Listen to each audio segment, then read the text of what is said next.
Thank you very much. The biggest question we all have at some point in our life is mortality. We don't really talk about death because we're afraid. Some people don't want to know, but some people do. As we've seen in the last 20 years or so, there's been an awakening of people wanting to know more. Near-death experiences, books being written about it, paranormal TV shows all over the place. Because there's a fascination and there's a science to it that we do believe, we're starting to validate, that consciousness exists outside the body. But the question is there life after death? I can tell you, absolutely. Knowing this since I was a child. But today I'm here to speak to you about some of my near-death experiences, my out-of-body experiences that I've had. What's happened before them and what's happened afterwards. First near-death experience I had, I don't know the exact date that it happened, and there's good reasons why. Because it was near probably December 2009 or January 2010. I had a car accident in September of 2009. Suffered a TBI, traumatic brain injury, and neck damage because I had whiplash from the car accident. I lost 5 days of memory. Now, I looked fine until people sat down and talked to me, and my mind was all over the place trying to figure out what date it was. But what began to happen was because of the neck injury, I started gagging and having a hard time breathing. And sure enough, at night, at times, I would wake up choking, gasping for air.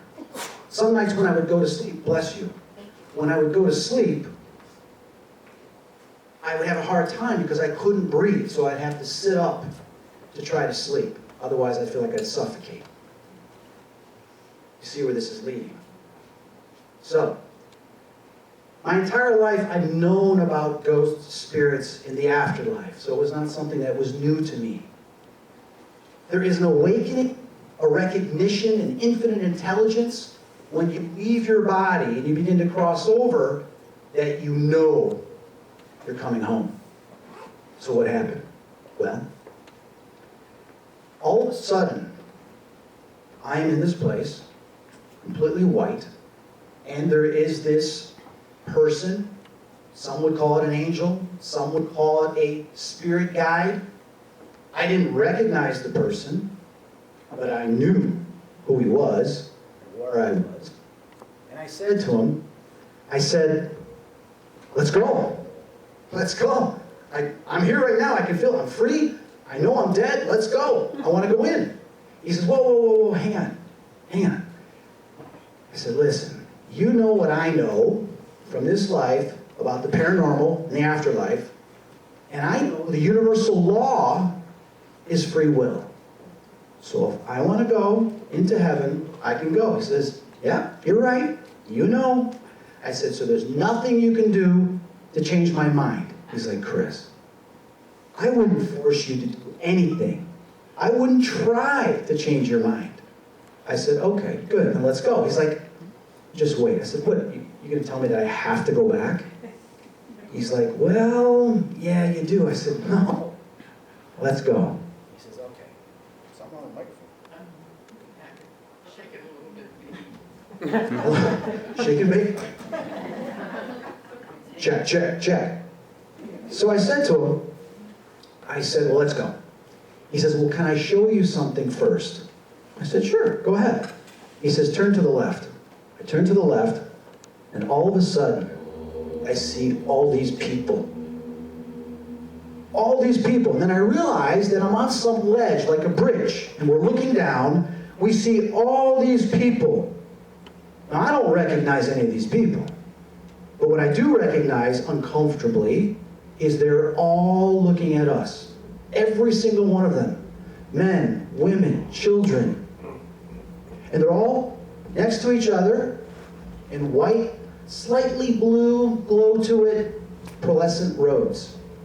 And as they're looking at us, kind of stone cold face, turn to him, I go, who are all these people? He says, I'm so glad you asked. Oh, he reeled me in. Because remember, you have free will. They can't tell you unless you ask. So I said, well, who are all these people? He says, look again. So I look again. All of a sudden, within seconds, I get flashes of every single person's life, every single interaction with these people, simultaneously. Now, our human mind can't comprehend that, but remember, I'm no longer in the human body. I'm now, my spirit and soul is in consciousness, and I'm now connecting with the collective consciousness of all these people. I now see the challenges, the turmoils, the deaths, the problems, the issues. I quickly look at him, I go, I have to go back. He says, I know. I start getting emotional. I said, send me back. Send me back right now. Next thing you know, jumping up from the bed, gasping for air. How many of you have played the game when you're little to hold your breath as long as you can and pass out? Anybody ever do that? Wow, only a couple. How many of you have ever tried to hold your breath underwater for a long period of time? Raise your hand. See how long you can do it. You know when you know you can't do it anymore, you come up, you're gasping for that air. I was just slightly past that. So at this point, I'm up and I'm realizing, oh my God, I'm back. Was that real? Was that a dream? I wasn't sure. Because I've had a lot of experiences, which I'll share with you. But there were some things that started to happen that validated that experience and changed my life forever. Now I want to add something. Every one of you here has that same exact connection. I am no different than you. And I want to clearly state that. Every one of you has a vast amount of people from the day you're born until the day you cross over, whether it's a couple seconds, whether it's a lifetime, whether it's 2 or 3 weeks, that you make an impact in somebody's life, or they make an impact in yours. So let's go backwards before this experience that happened either December 2009, January 2010. Here's a picture of my dad, my mom, my sister. My parents used to dress me in the drapes. This is going back to 1970. We bought a house in Hoffman Estates, Illinois, brand new construction. Ground was broke, the house was completed, we moved in. This was our first day moving in.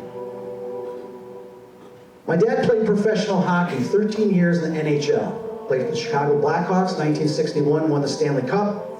Played for Boston, Buffalo Sabres, New York Rangers. Then came back to Chicago to play for the Chicago Cougars. Some of you may remember that. It was the World Hockey League. My dad wanted to make Chicago his home. I used to go to the games. Wasn't really into hockey, but I was into the hockey tape.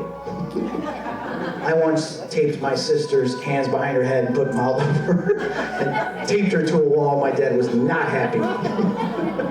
What are you doing? We're just playing. This is the house that we moved into. We lived here from 1970 to 1991. Why the scary music? Because it was freaking haunted. And that's what I'm going to talk about. So when I'm a little kid, I move into this house, things start happening. Second floor is where most things happen. This is my bedroom. This is my parents' master bedroom. Why am I telling you this? Because a lot of the experiences happened in here. Paranormal, please keep your mind clean.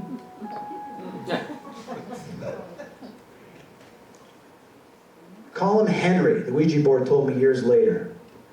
1973, around that, was when I first came in contact with Henry.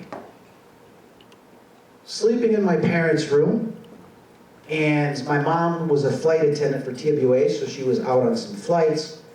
I'm there with my dad.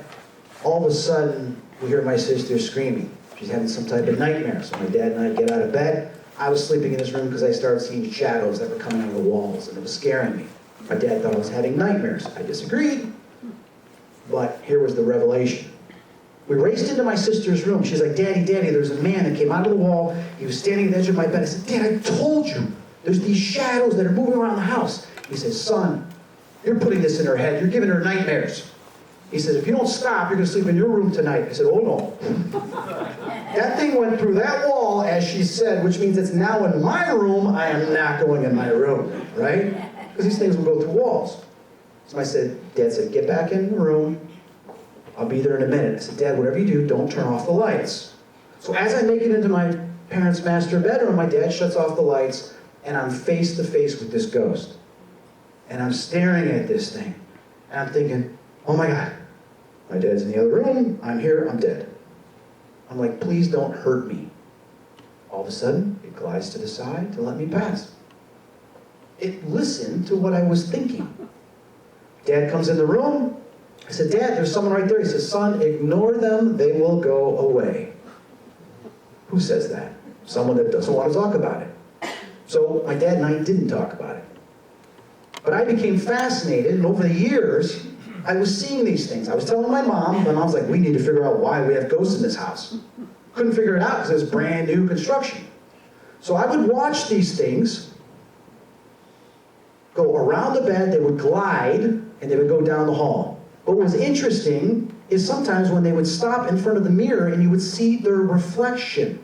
Dad, there's someone standing in front of the mirror looking at themselves. It's like, son, just go to sleep. That's the way my dad handled it.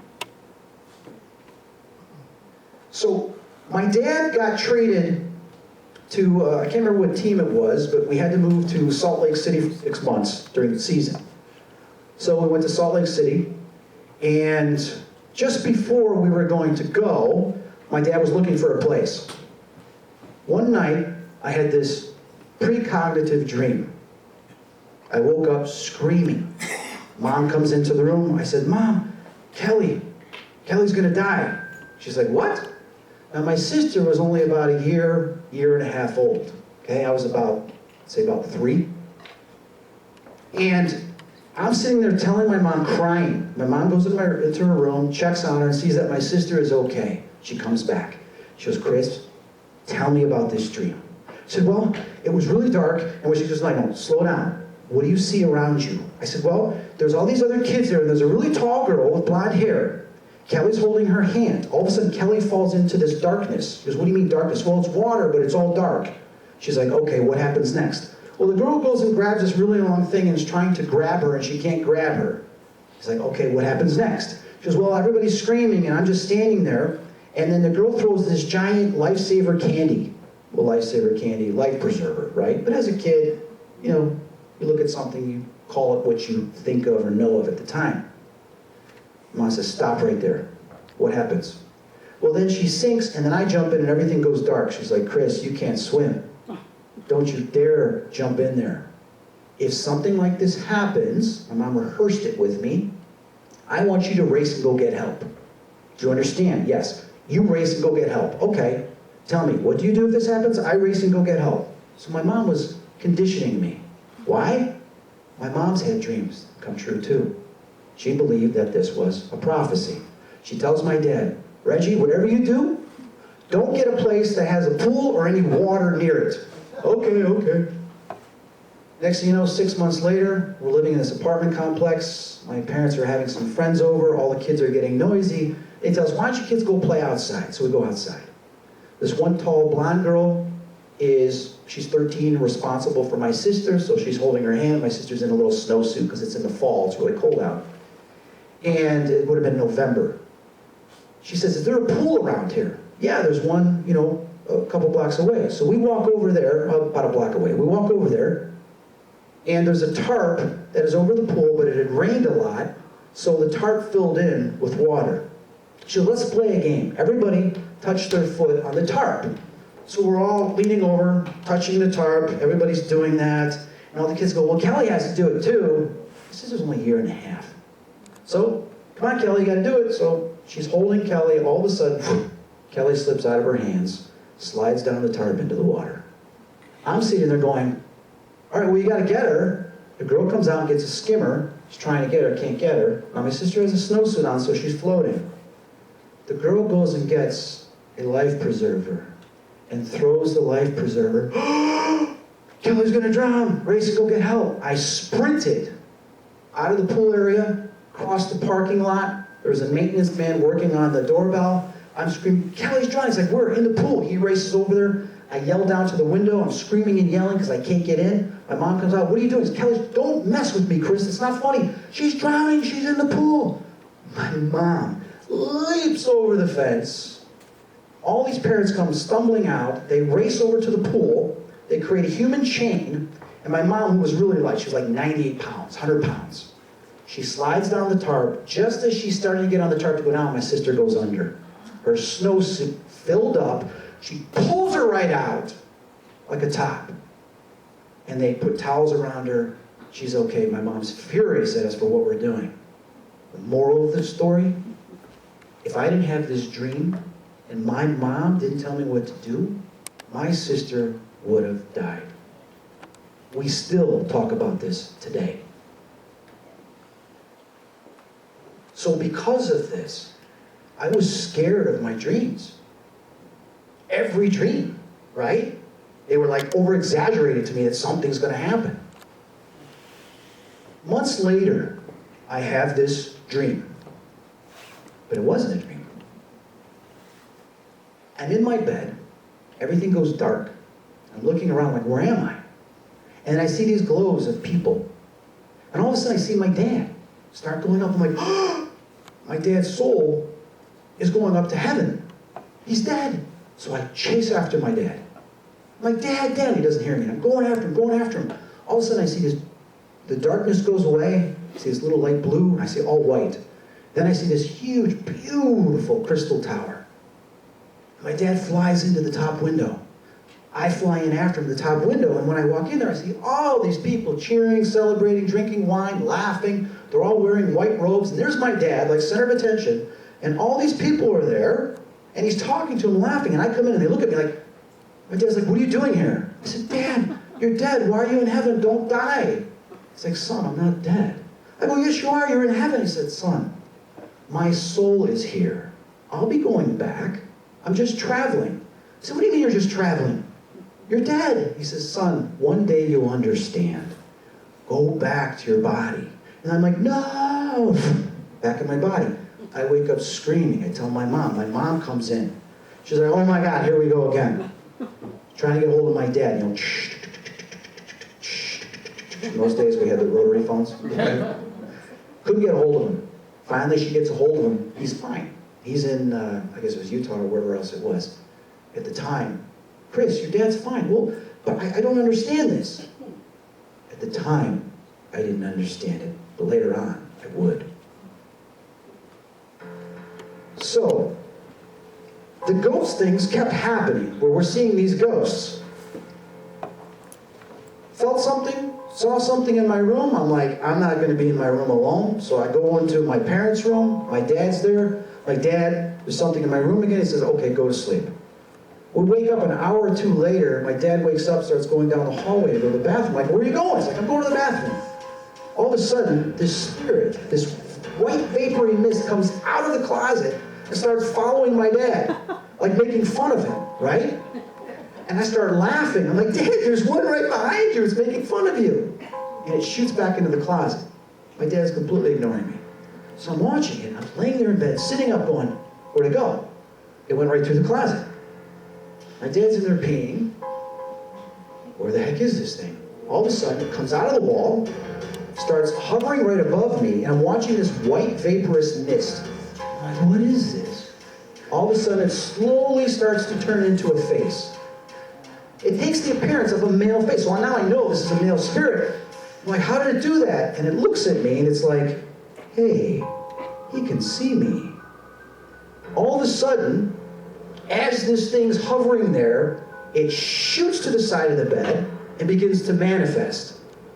These are original drawings I did of what I saw. Now if you look, you can see he was like almost like evil, angry. But what's more important is I am no longer in bed. I had sprinted towards my dad. Dad! This thing's trying to get me.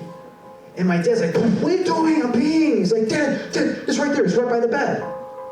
Now remember, I'm only like, what, 5 years old? I'm terrified. My dad's like, son, what did I tell you? This has to stop. This is happening all the time. I go, Dad, it's not my fault, it's right there. Son, you need to confront this thing. Tell him you're not afraid. So my dad's pushing me on the carpet like, tell him you're not afraid. My dad told me to tell you I'm not afraid.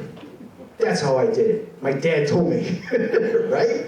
You know, when you get older, you stand up for yourself. But when you're a kid, it's always, my dad does this, my mom does this. Did it work? Seemed like it. At the time, Spirit kind of just shrugged its head and just started to float away. So as time went on, we kept seeing these things. Now, I was fascinated. My mom would say when she'd go on the trip, so you tell me, son, if you see any more, you let me know what they're doing. I said, okay, Mom. My mom was the only one I could have conversations with this about. She came back from this trip and go, Mom, there was 3 of them. She's like, what? There was 3 of them in the room. There was 2 male, 1 female. She goes, how do you know? You could tell. You could see that 2 were male, 1 was female. But the best thing is they were talking to each other. I could hear them. They were whispering. What did they say? I have no idea. All I know is I heard them. Dad wouldn't get up. He says, just ignore him, go back to bed. But here's the crazy thing, Mom. I'm watching them, and then the female stops talking to them, whatever she's doing, and she starts gliding away to go to the front door. Now I'm watching her, and I'm thinking, in my head, because I'm scared, you know, there's 3 ghosts in the room, I wonder if they can see me like I can see them, like the other one did. All of a sudden, she turns around and waves. Now I pull the sheets up. No, I'm not going to look behind me because it's the headboard, right? There's nobody else behind me. And I just nervously wait like, hi. You know, and then she just floated away. So I tell my mom this. Remember, when you're a young kid, you don't understand all this. My mom, having read books and familiar with certain things dealing with the paranormal, says to me, son, it's telepathy. She was reading your thoughts. It's what we call thought transference. So at a young age, I began to realize that they know what you're thinking, especially when it's focused on them. They're getting those thoughts. So I started watching what I was thinking and saying around the house. In 1976, it was 1976 or 77, I always forget this. There was this commercial for a TV show called World of Amazing Psychic Phenomena with Raymond Burr. When I saw the commercial, I'm like, oh, Mom, we gotta watch this. Because they're talking about ghosts in the house and that they can talk to them and stuff like that. She's like, okay, we'll stay up and watch it. So we watched it and we were just fascinated. And in one part of the documentary, they had these scientists that were using reel-to-reel recorders and tape recorders and capturing the voices of these ghosts. Like, Mom, we gotta get one. I gotta get these ghosts in our house on tape. So my dad gets me a reel-to-reel recorder. In 2 weeks, I capture some voices. Then I get a cassette recorder. And I go to Canada to visit my grandma because my grandfather had passed away a few years ago, but my great-grandma, who was 90-something, just died. Well, I want to talk to Grandma, right? So we go to her gravesite, and I put the recorder next to the tombstone, and I captured her voice. This is the actual recording. See if you can hear it.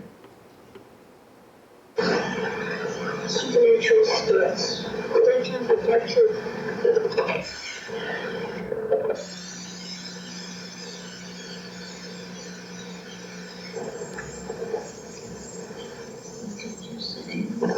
Did you hear that? I'll play it again. Isn't that crazy? But for years, I knew I had that on recording. But as I got older and I analyzed the audio a little bit more, I recognized there was a response right away when I was talking. And here's that response. You may have missed it. Said, he's dead. Who's dead? Well, could be my grandpa. Who knows? It was a cemetery, so there's thousands of people there. So this is the second recording I ever had of what we call EVP, electronic voice phenomenon, where you capture consciousness, spirits' voices on tape. How many of you have messed with the Ouija board? Wow, most of you. Now you gotta understand, this was the 70s, and because of the experiences my mom had when she was younger and what was going on in the house, she's like, we gotta get to the bottom of this. So she got a Ouija board. We started using the Ouija board to try to communicate with the spirits that were there. Who wanted to find out? We did this all the became like a ritual. We would have a pen and piece of paper, we'd sit down, we'd write down the responses. My mom's parents would come into town, we'd do it with them. My friends, grade school would come over, we'd do the Ouija board. I don't do the Ouija board anymore, and there's good reasons why. So, when you're going to grade school, 1st, 2nd, 3rd, 4th grade, and you're having these experiences, some of your friends believe you, some of them don't. Well, I want to see a ghost, so you start having sleepovers. I'm sure you all remember growing up having sleepovers, right? You'd play certain games, this and that. We would try to communicate with the ghosts. We get out the Ouija board, do all those crazy things. One particular night, we're sleeping in the family room. 2 of my best friends, this is me, this is them. My friend Blue, B-L-U, yes, Blue is his real name. His parents loved Woodstock, as you can tell. And Brian, Blue wakes me up, Chris.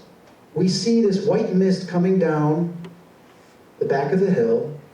All of a sudden it turns into a white female form with a dress, and it's just floating, coming right towards the house. And as it comes up to the window, poof, it's gone. All 3 of us saw this. They're all looking at me, looking at it, looking at me, looking at it. I said, keep looking, we'll keep watching. They're like, oh my God. They're like, yes, we saw our first ghost. Do you know what it's like going back to school on Monday with your 2 best friends that just saw a ghost, that when a lot of kids didn't believe you for years, they're like, it's like, yes, now I have what's called a collective experience, more than one person seen it, but my 2 best friends have now seen what I've been telling them for years. This was phenomenal, because we had other experiences along the years that occurred as well. We still talk about this.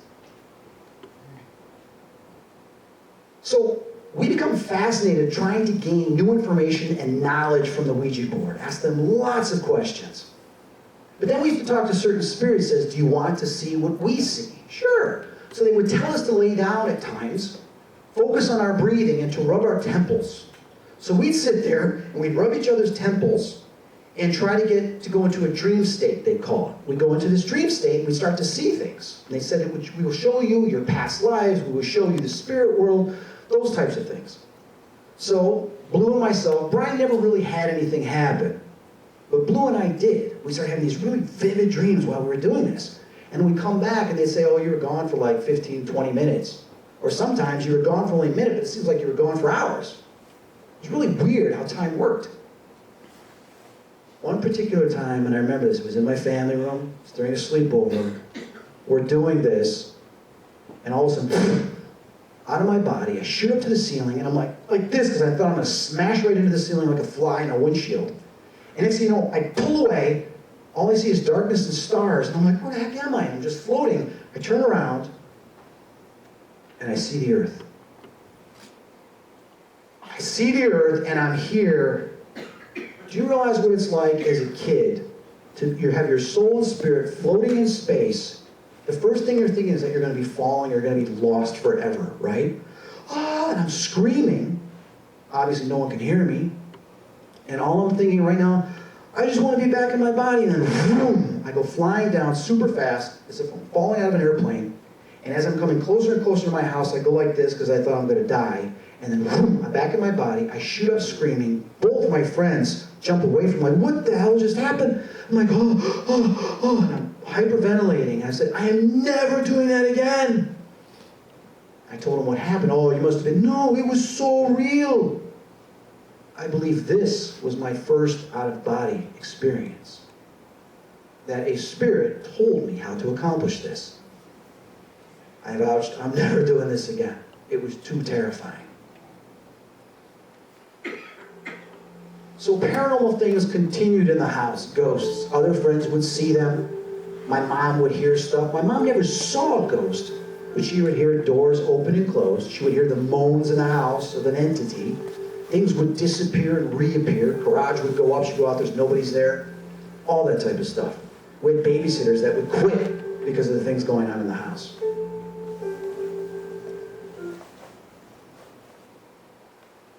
I was curious whether I should include this or not, but I thought, it wouldn't be fair to tell you both sides, so I'm going to touch on this very briefly. We opened something up with doing the Ouija board. where that plane just between our space and the afterlife, there's a layer there of other entities that exist. Now, whether these entities came through because of the Ouija board or me leaving my body, breaking that barrier and coming back, it's questionable.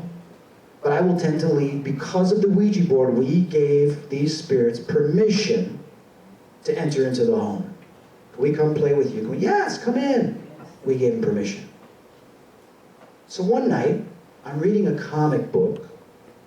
My dad started getting me into comic books. He wanted to get my mind off of the Ouija board and these ghost things. So, yeah, start reading comic books like I did as a kid. Yeah, I got addicted to comic books then.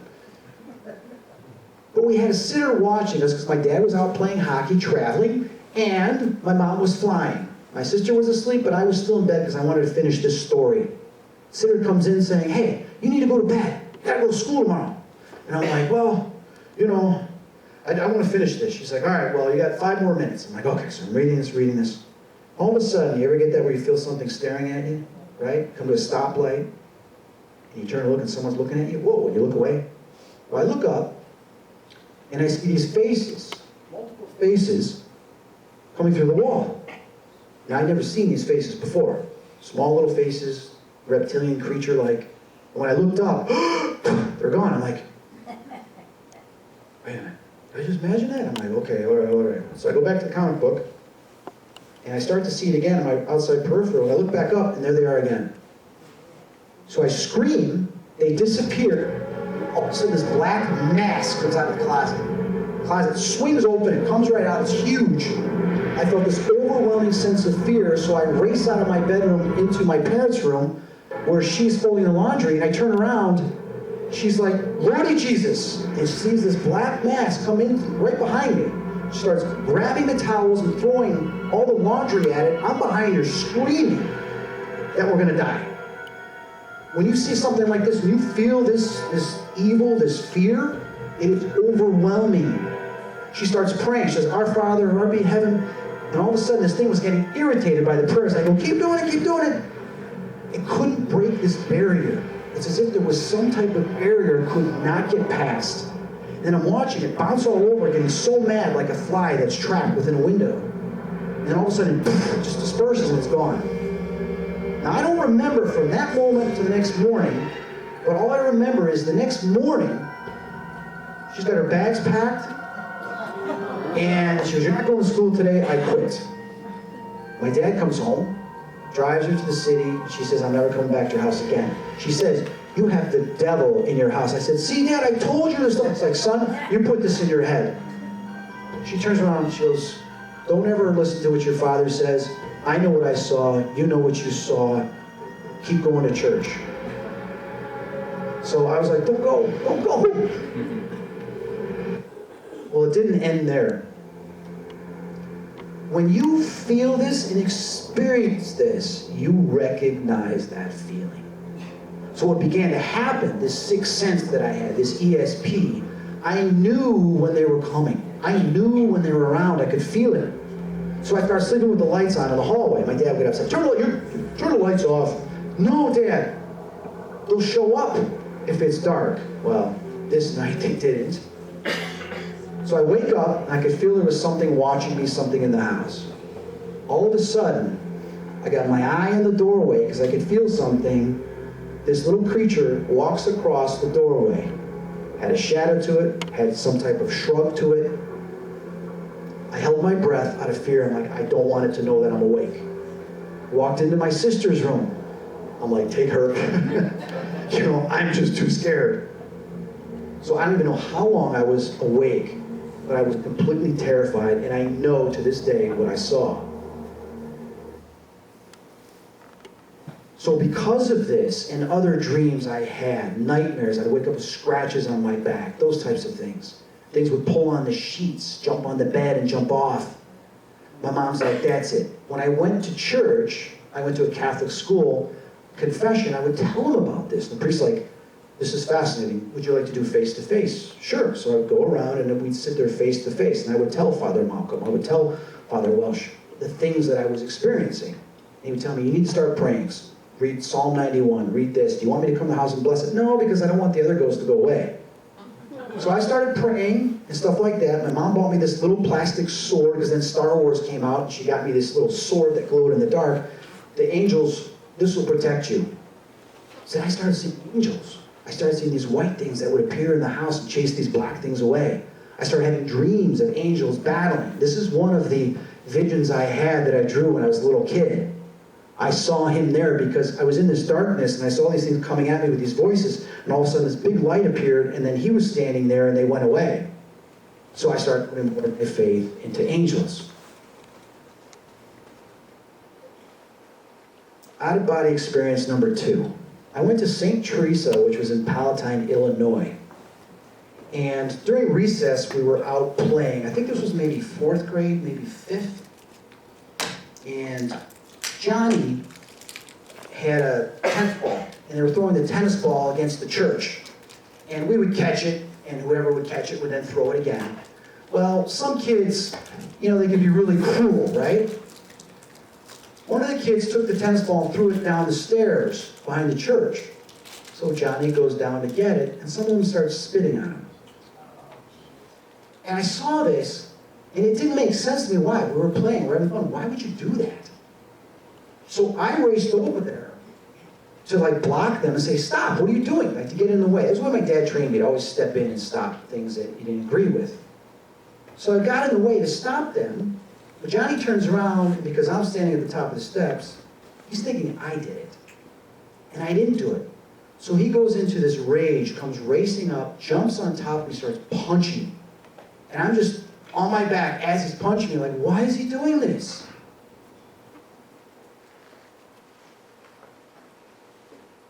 All of a sudden, I'm somewhere else.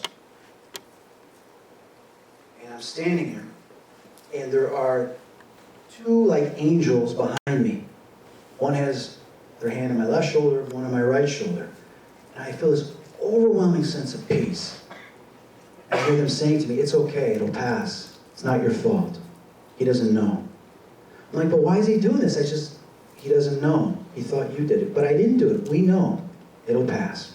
So I'm watching him hit me and hit me. He's like, come on, fight back, do something. And I'm just not even moving, right? And some kid goes, I think you killed him. Because I'm not moving. So he gets up, walks away, says, okay, you need to go back now. I said, I don't want to go back. You need to go back now. Back in my body, like this. All these kids are looking at me. Are you okay? Are you okay? You going to fight him? I go, why? It's not his fault. I didn't do it. But he punched you. It doesn't matter.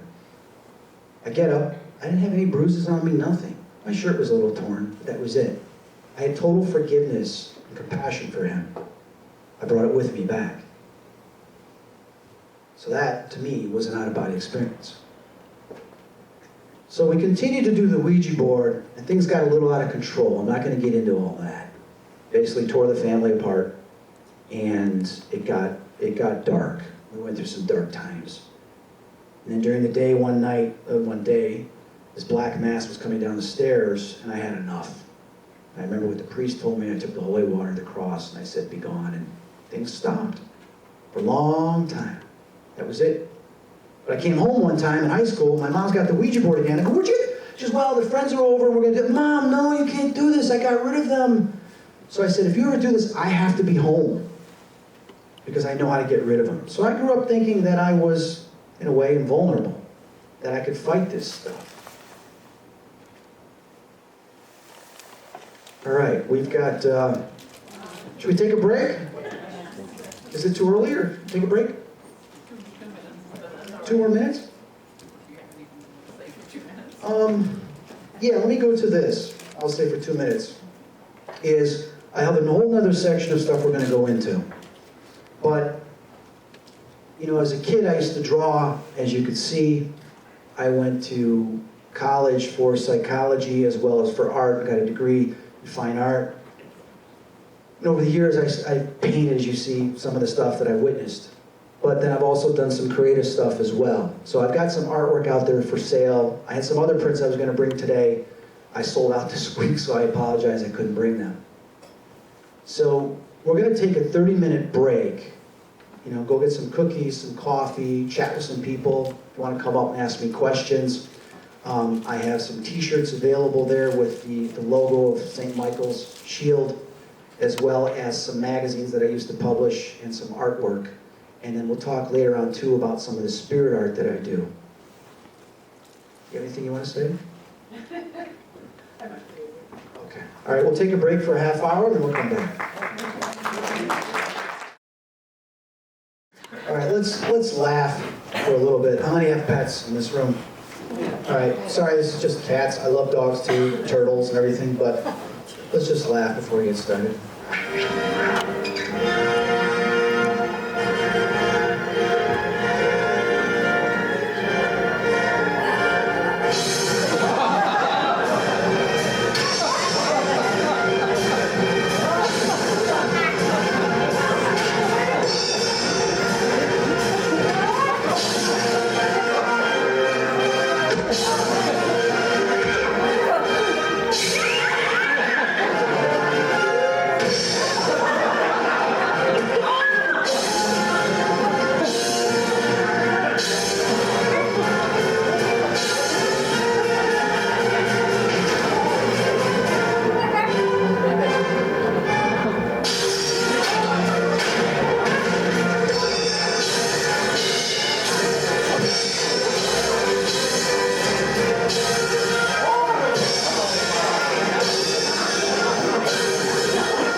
I just wanted to go from left brain to right brain.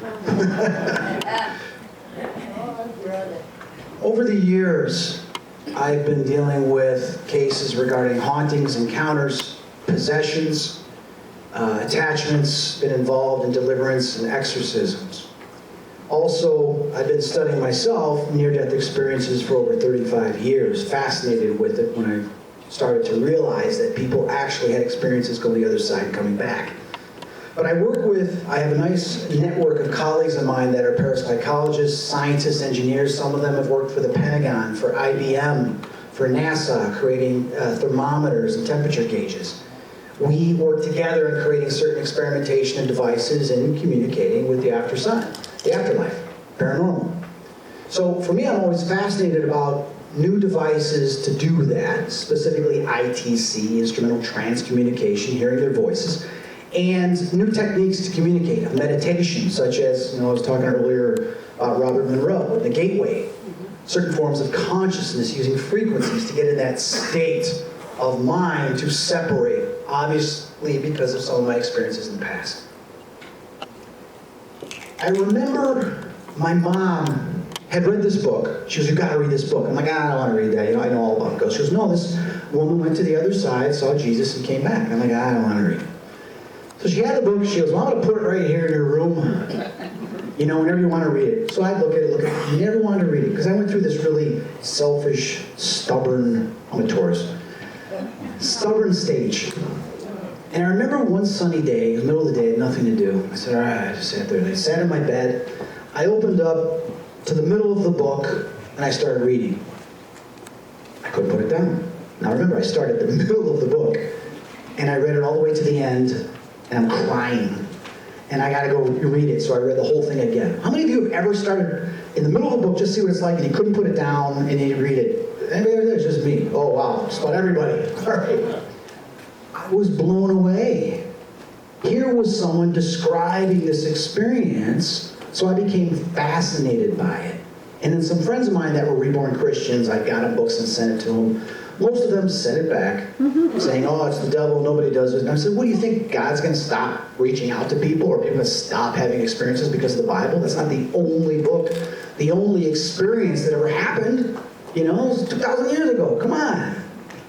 So I became fascinated by people that were having this experience with heaven. Why?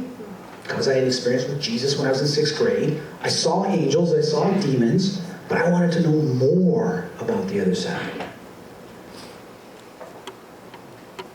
So the late 80s, 90s, I started, right out of high school, college, I started investigating paranormal, going to haunted places, because I felt more comfortable telling my stories from grade school. People say, oh, I gotta come to my house, it's haunted. So I started doing that. Then I would go to Bachelor's Grove Cemetery and other places throughout Chicago and investigate with local groups. In '97, I started publishing a magazine called Unknown Magazine. I did that for about 3-4 years, did 5 issues, and then I just was busy in the mortgage business and I just couldn't do both. So I had to stop it. But it was because of those things, especially the magazine, I was talking to people all over the world. I became fascinated that people were having supernatural experiences all over the world. Didn't matter what culture, religion. I was in the mortgage business, '97. We had people from, Iran. We had people from China. We had people from Africa. There was an active group of just all different types of people. And they were all sharing their supernatural, spiritual stories. I was like, oh my God. I was fascinated by people that have seen ghosts and certain divine intervention all over the world. It opened my mind to all these other things. So I did that for years, and I did radio shows talking with people on different states, even Australia and Japan. I was on radio shows when I was doing the magazine talking about my experiences in the paranormal, and I realized there's so many people that have had experiences. Now I've been speaking now since 2006, for 14 years, in front of colleges and universities. I travel in the fall and I speak at universities talking about ghosts. And this is a little survey I do that I've been doing that long that is always consistent. So I'm going to ask you right now, how many people in the room have had a paranormal experience or know someone that has? Please raise your hand. Wow. Always the same. It's always around 80%, 85% of the room. The lowest it's ever been, probably 70%, 3/4. That many people. And if we did the whole world, imagine. Bless you. Thank you. So, there's stuff going on. Why are we not freely talking about this? Why aren't we sharing this information? Maybe some people don't want us to know. Well, you know there's synchro destiny. Things happen for a reason, right? And I remember when I stopped doing the magazine, because I couldn't do both. And I said, it's okay, because I know I'm going to be doing a TV show, doing something like I'm doing in the magazine. I stopped the magazine in 2000. 3 years later, I get a phone call from a UK production company that says, hey, are you still doing the magazine? No, I'm not doing the magazine anymore. You're not? No. Well, do you still believe in ghosts? I go, I still believe in ghosts. What kind of question is that? I know they exist. Why would I stop believing? Okay, good, because we're doing this TV show, and I'm like, I'm not interested. I don't want to take my personal beliefs and go on TV. Well, no, can you at least look at this and everything? And we've been working on this, trying to get a hold of you for 2 months. She goes, I sent you an email a month ago. I saw it, I just deleted it. I don't want to do this on TV. This is something private and personal. So she goes, can I at least send you the email? I said, fine, send me an email. So I get it at the office in the mortgage business. I start reading this. I said, guys, come look at this. They read it too. Oh, you're going to do it? I don't know. So I call up my mom. Because I always had to pass it through my mom, right? Mom, what do you think? Because remember, a lot of this stuff is personal. My mom's like, well, what are they saying? Well, they want to fly me out to the UK in 2 weeks to shoot some pilot. She's like, go. Because I used to go to the UK with my mom in, it was like 84, 85, because she was a flight attendant, TWA. She'd fly international. So every Thanksgiving, we'd go to the UK, and I'd buy all this rock and roll stuff, bring it back to my friends in high school. She goes, Chris, it's a free trip to the UK. You always wanted to go back? I said, all right, I'll go. So I did it. Didn't think anything of it. 6 weeks later, we get a call. It's been green lit. I go, what does that mean? We're going to start filming. Oh, shoot. So I have to admit, I was, and you can see in the first episode, I didn't feel comfortable doing it. After we shot 8 episodes, I actually quit. Because my co-host was a skeptic. I was tired of hearing her annoying BS, this and that, because she didn't believe, and I said, I can't do this, I'm done. Producer was totally upset. She goes, well, we just got commissioned for 2 more episodes, and they're already going to do a 2nd season. I don't want to do it. But she talked me into it. And I'm glad I did it. Because you know what? It ain't about me. It's about the message. And that was the hardest thing. I'm always used to it was about me, this and that, you go through that stage in your life, and I realized it ain't about me. So my mom's like, well, I said, Mom, you gotta be comfortable with this because people are gonna see things that we used to do in the house and this and that. So glad I did it. The show, we did 32 episodes. What was it about? Well, we went all over Los Angeles and other parts of America communicating with celebrity ghosts, doing seances and everything. James Dean, Marilyn Monroe, Frank Sinatra, Al Capone, you name it. And yes, we did come in contact with some of them. And it was pretty freaking cool. For me, the first seance we did with Marilyn Monroe, having this little girl poking me, and then feeling a hand go in my hand, and the person next to me feeling it too, I felt like I was back in grade school doing the Ouija board with my mom and my friends, having these wonderful experiences with spirit. So, but, why am I bringing this up? Our third season, we had an episode on Janis Joplin. My co-host at this point has had some experiences. She also had an attachment that was affecting her. So they said, you know what, we want her to have an experience. So we brought in this expert that does hypnotic regressions, but they also do induced out-of-body experiences. What they were going to do was hypnotize her, put her in between the realms so she could communicate with spirit. Allow her to open up and have an experience. Well, Gil Porter was dealing with a lot psychologically, and I won't get into all of that. She couldn't go under. Her mind is all over the place, dealing with a lot of anxiety. So after an hour, hour and a half of trying, I couldn't get her to go under. So what do? They all look at me. Chris, we're gonna, no, I don't want to do this. I want her to have the experience, you know? So the director comes over to me, gives me these 10 questions to ask Janis Joplin, and says, these are 10 questions. And I'm like, oh. All right, fine, what do we do? He's like, well, I'm like, once again, I'm like, oh, you know, I know, I've done this before. He goes, no, this is not like being regressed back to your childhood and telling your experiences, which I've had happen. All right, what's it like? He goes, I'm going to take you to a place, you're not going to recognize it, and you're just going to call out and see if she comes forward. I said, okay. Oh my God. This was one of the most incredible experiences of my life up until my first near-death experience, okay, with the bridge. So all of a sudden I'm in this darkness. We had this actually on video. They didn't use it in the show because it was a scary show and they would cut it scary, so it was too like spiritual, which I was really upset about. All of a sudden I'm in this darkness. And I'm like, holy cow. I'm looking at my hands, I'm like, I'm somewhere else. Okay, I'm out of my body. And I see this little pin light. This pin light gets bigger and bigger and bigger. And there's this silhouette of a woman. I'm like, oh my God, who is that? Janet? Who is this? All of a sudden this hand is right here. I put my hand out and I'm sucked into it. Now, I'm in this beautiful place on a mountainside. And I'm like, how the heck was I just in darkness? Now I'm in this place. There's all this grass, these flowers.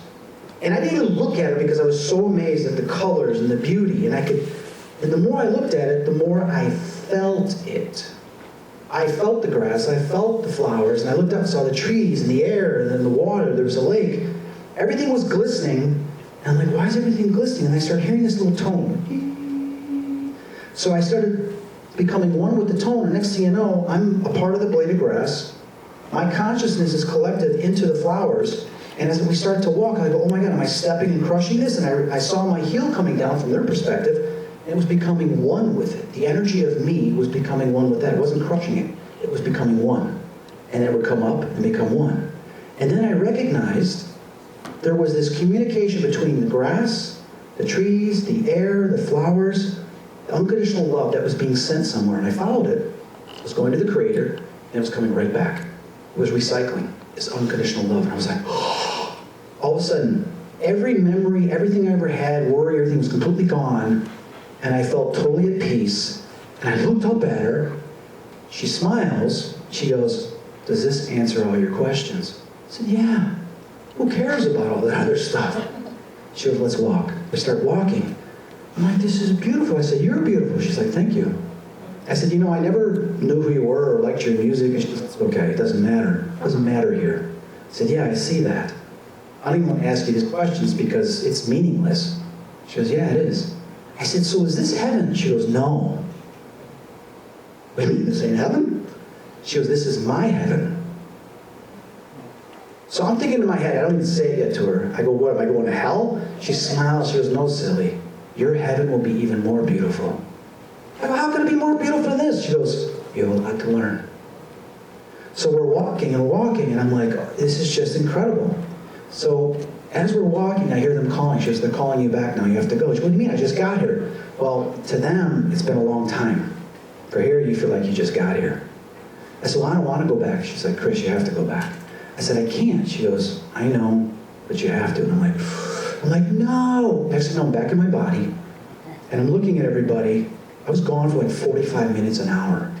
It seemed like I was there for like 5-10 minutes. And I'm mad. I'm like, why did you bring me back? I started crying. Because when you are in this unconditional love, then you're being brought back to this body, in this world. It's a different vibration. You're like, oh man. But then I had this overwhelming sense of peace for days, and the director's like, you're different. You're quiet, you're this and that. I said, yeah, I've never felt peace like this in my life. It was one of the greatest experiences I ever had, and I still see it like it was yesterday.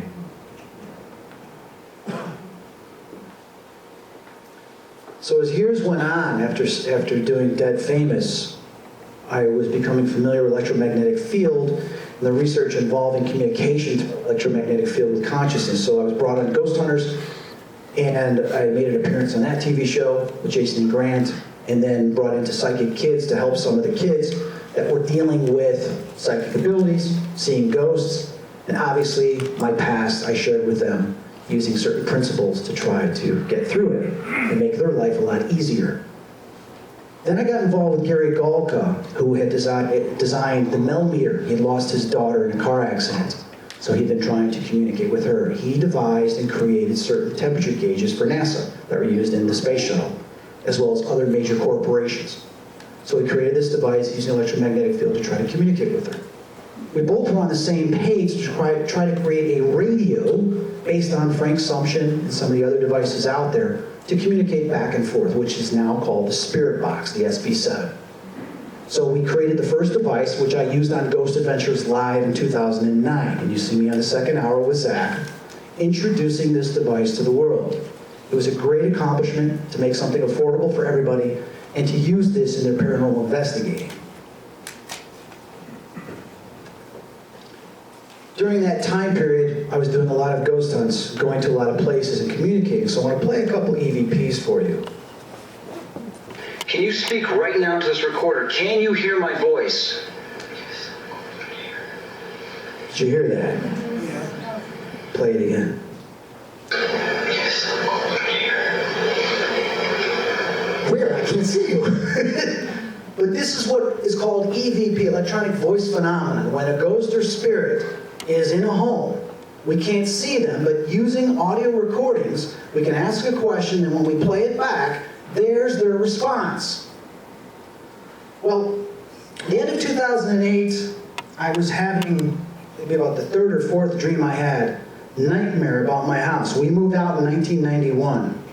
And I was always wondering if ghosts were still there. But then I'm having these nightmares. I'm back in the house being attacked by all these ghosts. By the fourth nightmare, I said, all right, that's it. Something's going on with my house. So I jump on to Google. I type in the old address, and it pops up. Oh my God, it's for sale. Our house is for sale. So I called my mom. Remember the house, everything Park Lane? It's for sale. She's like, what? It's for sale? How much? I said, I don't know. You know, I started talking to her about it. You got to go in there. You got to go see it. I am. I called right now. So I called a real estate agent. Said, hey, I'd like to take a look at this house. Oh, are you interested? Yeah. Can you tell me about it? Well, it's been on the market for a year and a half. Hasn't sold. Really. The owners moved out over 6 months ago. About the time I started having the dreams, right? I said, well, I'd like to take a look at it. I didn't tell her anything about my attachment to that house. So the next day I go there, I got my digital recorder, I got my camera, and I walk through the house. I said, I'll just walk around, you don't have to go with me. Okay, she's working on her phone, texting. So I start taking pictures around the house and taking audio recordings. I caught a lot of BBs, but this one is really cool. This is the house. And obviously they repainted it, did some work to it, took down the tree. Darn it, love that tree. I ask a question, who's here? Who is here?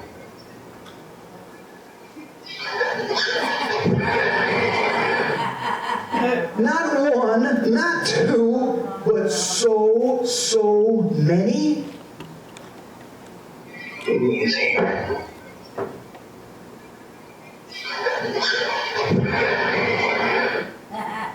Mom, she goes, oh my God, what happened? What'd you see? You're not going to believe it. She's like, what? Tell me. Remember your question? You want to know if the ghosts are still there? Well, yeah, they're there. She's like, how do you know? remember all those years we did the Ouija board? She's like, yeah. They never left. They're still there. So I played this for my mom. Needless to say, that night I got very obsessive and angry. That's my house. I want that house back. And I realized, oh my God, I got an attachment. Things started happening in the house. So I called my buddy, you need to come over tomorrow. He's like, why? Because I got an attachment, I need to do a cleansing, but I need you here. I was like, okay. That night, middle of the night, I get shrugged. Something shrugs me. I wake up. There's a male, about 18 years old, glowing, standing at the edge of my bed.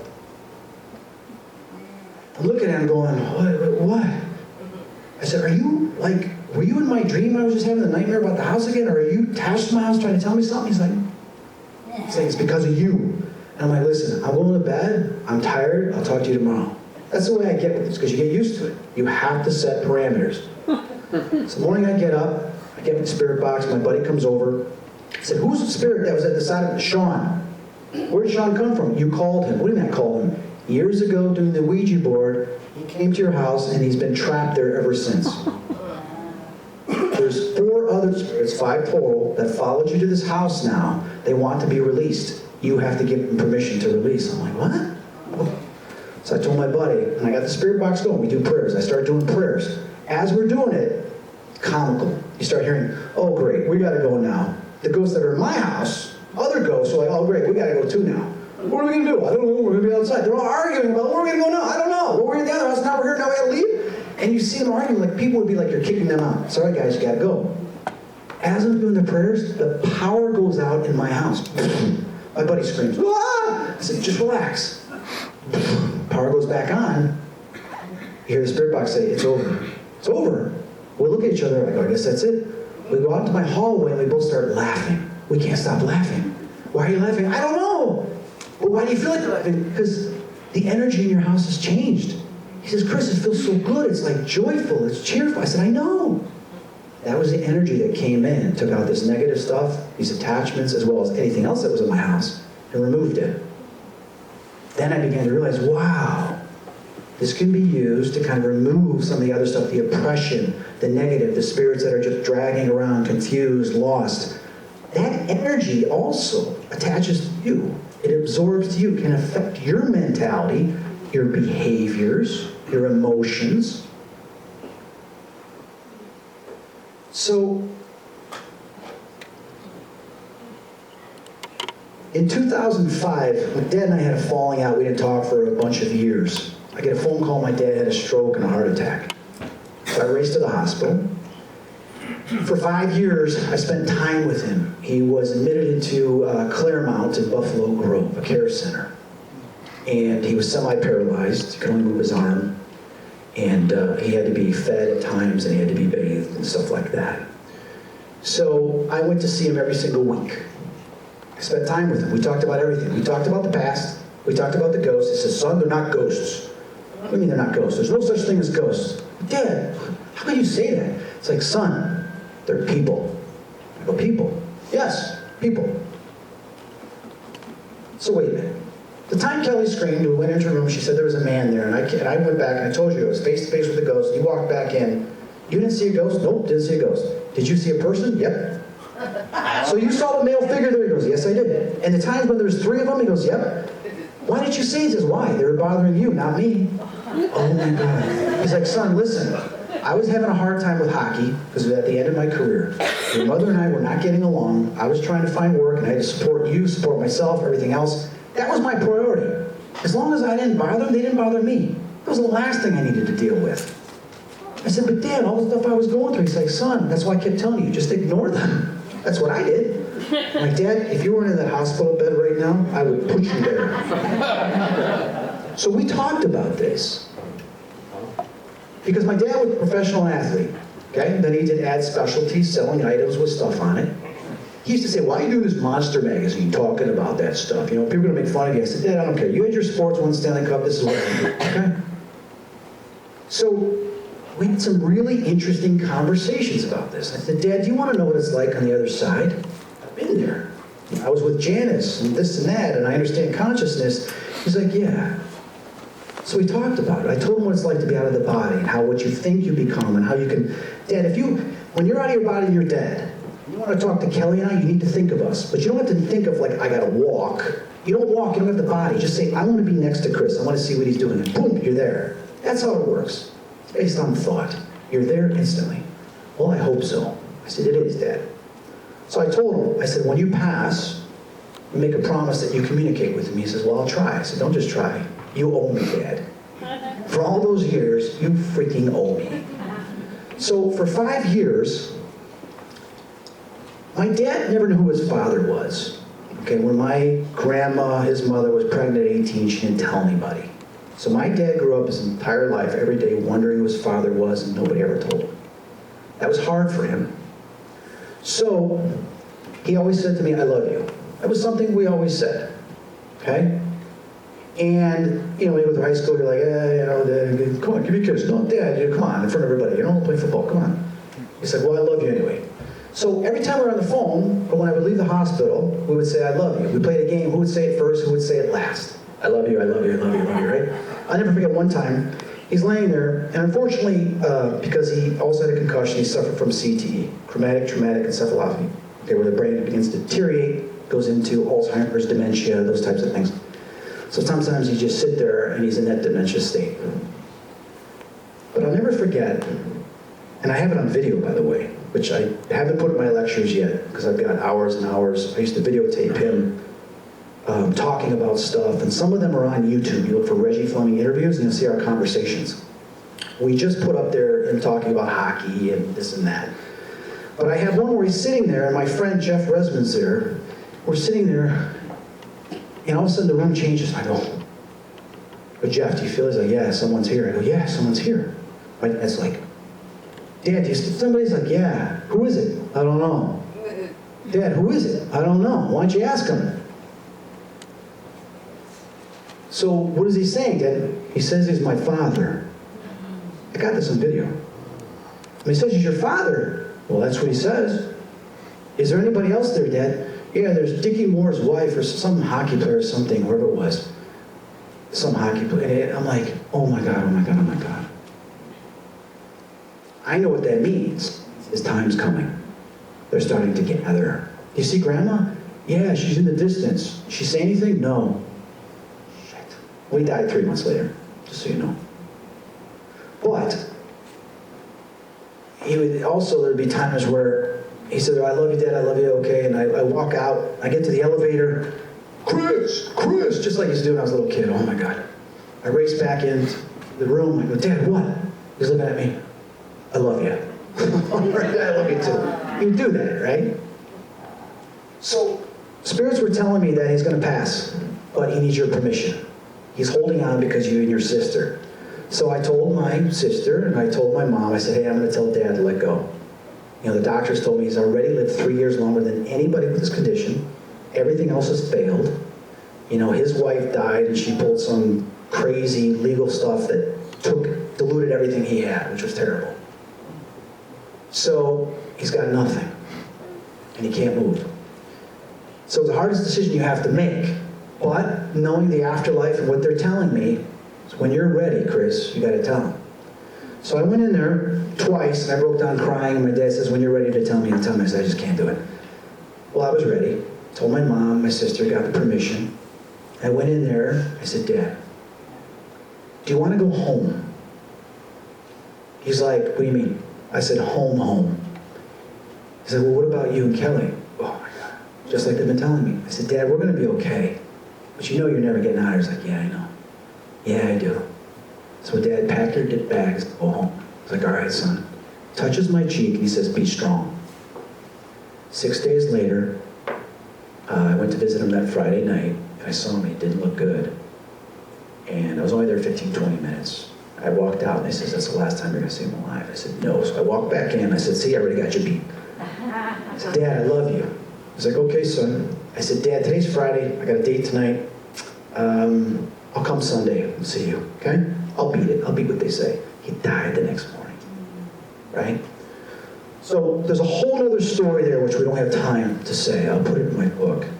But he appeared to me. He did something in the hospital that the entire hospital was like, oh my God, this has never happened before. Whatever happened. The chaplain ran out of the room terrified. My dad did all this poltergeist stuff with stuff flying around the room. And I'm sitting there going, we did it, Dad, we did it, touch my hand. He touched my hand, and my friend like shuts the door. He says, I see the whole room moving around, and I shut the door. And it's what I needed, right? He made contact the day he died. So I felt great. I'm like, all right, let's go eat. You know, my bereavement, everything, my dad's, we're talking. But here's where it gets better. Here's where I can prove it.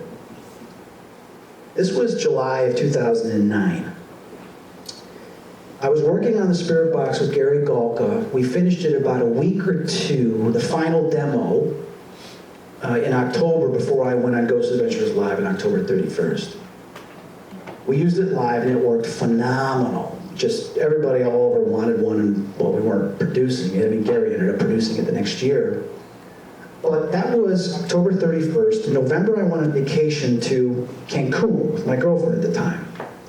And I used the Spirit Box to communicate with some of the spirits in Cancun.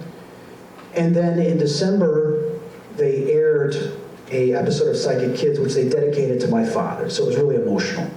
Get all this email from people. A priest from Iowa wanted to talk to me. He says he's got psychic abilities. And he tells me that my dad's trying to come through. He's trying to give me a message. I said, well, I've already seen my dad. He goes, no, but there's one message you're not getting. I said, okay, what is it?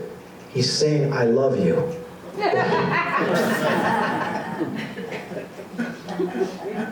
Oh my God. So then he tells me other stuff that nobody else knew. Then he tells me that there's something you're going to find in a month or two related to your dad. And he names this company. This company is going to come up. Sure enough, I'm going through my dad's old stuff. In a box is a trophy from that company. And I'm like, holy cow. Well, it gets better. My girlfriend's upstairs painting. And she goes, there's someone in the hallway. A man just walked by the hallway. What? There's a ghost in the hallway? Get the Spirit Box. We need to find out who it is. So I get the Spirit Box. I get off the phone with him. The voice says, bring your recorder. And I just, bring your recorder. Okay, fine, I'll get the recorder. So I get the recorder. But, let me share with you. This was my dad in the hospital bed. This is the game we used to play, okay, on video. Dad, I love you. I love you. I love you more.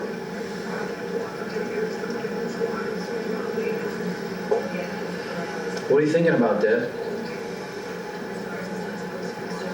Dad, what are you thinking about?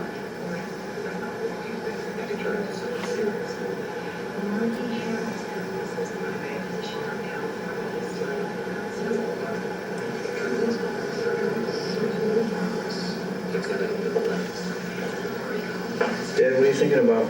I love you more. Isn't that awesome? Little did I know that this would be his messages, the way the message he would use from then on. January 2nd, 2010 was when this happened with the priest, not December, I apologize. And this is the conversation that occurred, okay?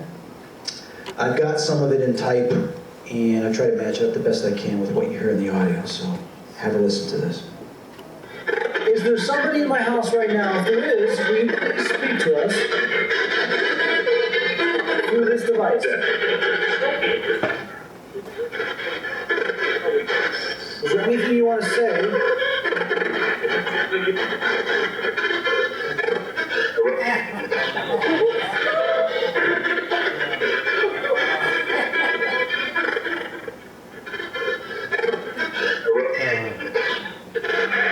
Do you miss anything that you're gone now, Dad?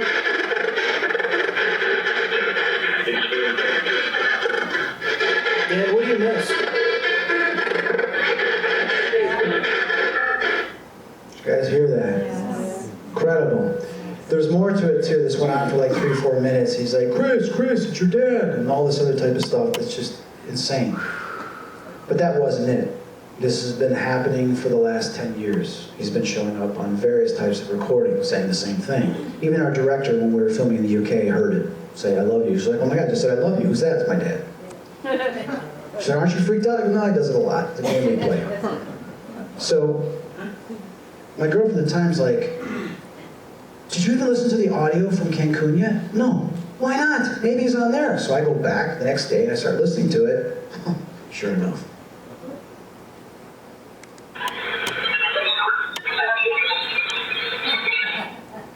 That's why the priest called me and says, your dad's been trying to come through and tell you something. It was on that recording.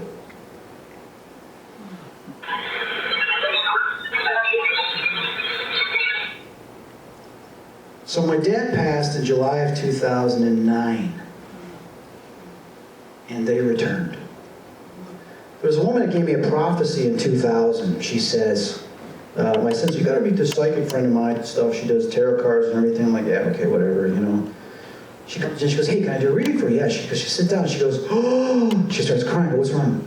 She goes, you see demons. You've seen them before. I go, yeah, I have. I beat them. She goes, no, you understand, they're going to come back. What do you mean they're going to come back? So she gives me this whole prophecy, and unfortunately I wasn't listening to everything, because I thought I was invulnerable. I said, no, I beat them. She goes, no, I understand. They're going to come at you through other people, and that's how they're going to get at you. You're going to date this girl, and I'm not going to get into what she said. It's personal. But she said this. And I said, I would never date somebody like that. It's not going to happen. Well, you're going to fall in love, and they're going to be in your house, and you're going to recognize my prophecy because you're going to be sitting there with her, and one of them is going to appear to you that you haven't seen since you were a child. Those little creatures. Okay, then what? She goes, then there's going to be a car accident, there's going to be this, there's going to be that. I said, well, I can beat him. She goes, no, you understand. The car accident's going to change your life. I said, well, if I don't date her and I recognize and get rid of her, then I might get in the car accident. She's like, correct. Okay.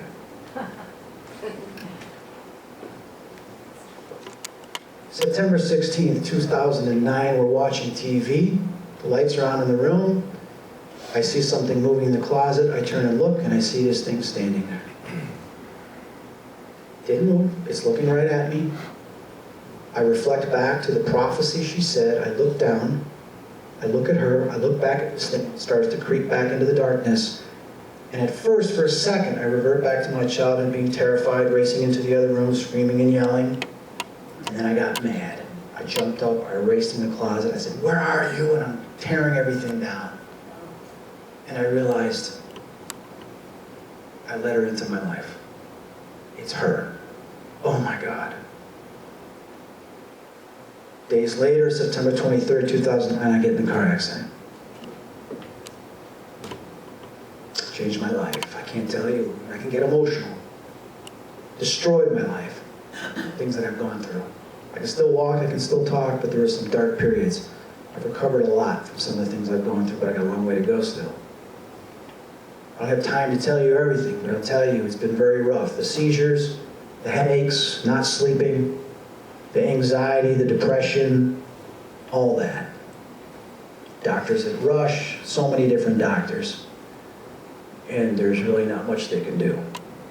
So, I reflect back. I had the near-death experience, the bridge, right? Came back. Obviously came back for a reason. It's not about me, it's about all the people. So when we look at December 2009 or January 2010, when I had the bridge, after a couple months of questioning it, about March or April, GP Entertainment, who represents me to speak at colleges, and I was very busy at that time too, which was tough because with the concussion and the pain pills and muscle relaxers, it was exhausted dealing with brain fatigue. But I went to the NACACon, and it's where all the colleges are there, and we try to get bookings for our shows, and some of the other speakers are there. Sitting at a table, getting lunch with all these other speakers. One of the speakers, John, who used to do Rockstar and You, trying to bring out the best part of you, to bring it out, motivate you. Say, hey, you know the paranormal and all that stuff, right? Yeah. Do you know anything about dreams? I go, well, you gotta be careful because sometimes dreams could be misinterpreted. They got books that say it means this, and I don't believe any of that, but what's the dream? I said, well, I keep having this dream. Maybe you can tell me what it means. Okay, tell me. Well, I'm with all these people, we're all side by side, and I turned to the people and I said, what are we doing here? Well, we're all here for a specific reason, because there's somebody we're supposed to meet that is going to do something in our life, or we're going to do something with them. Oh wait, here he comes. They look up, because then I see these two people on this bridge. And the one person, and he starts talking, he goes, oh my God, you're the person in the dream. And then I reflect back to my near-death experience, and then I recognize him, and I realize, oh my God, it's real. We both sit up, we start crying, hugging each other. And he says, what are you supposed to tell me? I don't know. We sit down, everybody's like, what's going on here? You guys okay? You know, what's going on? Shake It blew up your muscles really good. Hello. So he says, tell me. I said, well, I don't know what the question is. What's your question? He goes, what's the question be eluding you? And he brings up this question. I said, oh my God, I know the answer. So I told him. He's like, oh, I never thought of that. And he sits back and he's like, wow, you're right. I'm like, that's it. He goes, yeah, that's all I needed to know. So I was just blown away. But that was just the beginning. So there was a succession, one after the other, of these things happening. People using the term, the bridge, here and there. Then I was working on a TV show called it wasn't Raising the Dead, it was called Ghost Country. And we were making connections with John Wilkes Booth and Abraham Lincoln, looking at the conspiracies. And our historian, she's got all these degrees, masters, everything in history. I was having a hard time with my headaches and everything. My speech was slurring, I was exhausted, I was getting angry. I said, I can't keep doing this, my head is hurting, I'm not like I used to be.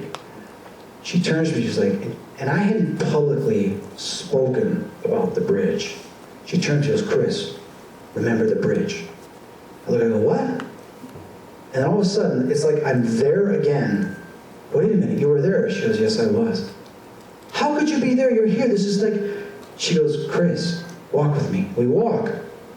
And she started saying stuff like that I guess I forgot from the bridge. I go, how is it possible you can be there? And then all of a sudden, it's gone. And she doesn't remember anything of it, like something entered into her and started talking. I said, okay, this is just bizarre. Well, I felt kind of lost, like confused about this. And then I had met this one doctor who has written this book, and we're working on a project together. And I really like this project. Doctors talking about their paranormal experiences and spiritual experiences. And he said something when we were having lunch. He's like, Chris, with this, I believe we can create a bridge. And I'm like, oh my God. But here's where it gets just synchrodestiny, mind blown. I went and saw these psychics. I said, I need to work on myself because things obviously were terrible. The girl I was dating, been in a car accident, lost my dad. I was having a hard time functioning because of the pain and sleep. So I said, how am I going to do this? What am I going to do? So I went and saw these 3 psychics, and I forgot all their names. I have a lot of memory loss, 2012, 13, 14. So I went to see them, and they were in, I think, Northbrook or Wilmette, ironically. And he said, we're going to do a spirit circle around you. There's 3 of them, and we're going to take a look at your soul, see if there's any fragments, and try to repair it and stuff like that. I said, okay. We're sitting there, and they went through some past lives and stuff, which was amazing because it really made sense to stuff that I've dealt with. He said, well, we're going to talk to your guides and ask about your Akashic records, what you're supposed to be focusing on now in your life, what you're supposed to do. I said, okay. So I'm waiting and waiting and waiting, and they're like, that's odd. What do you mean? They're not saying anything. What do you mean not saying anything? They said, you already know. I don't know anything. Tell me, what am I supposed to be doing? They're shaking their head and said, you already know. I don't know. All right, well, let's see if we can get anything out of them. Well, they're only giving us 2 words. What are the words? They said the bridge. I'm like, oh my God. I understand. So it's like a need-to-know basis. Do you understand? People that you would meet. And I cannot tell you how many people I've met that brought up, like, the bridge. So I understand that near-death experience I had, that is being fulfilled. Not everybody gets to see that and face that, but everybody here is fulfilling something that is not known to them, but is known to their higher consciousness, to their soul. So you just have to trust. And if you don't know what it is, ask. You got your free will. Ask, and they will give you messages and signs. But when you get the messages and signs, you have to say back to them like, I got it, I understand, I got it. You have to do that, the gratitude, and also the connection. So we have this direct radio voice phenomenon, which being used all over the world to communicate with spirits, okay? The living spirits that are still here haunting places, as well as those on the other side, non-local communication. People said, have you ever done a spirit box session in your house? Yes, I have. Here's one from 2011.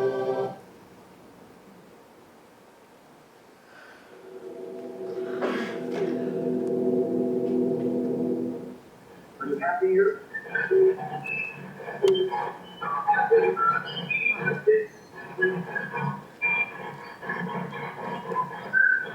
You like deciding stuff?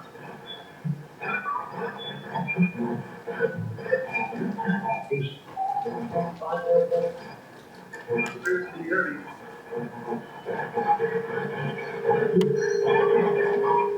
How many ghosts and spirits are in my house? Nope.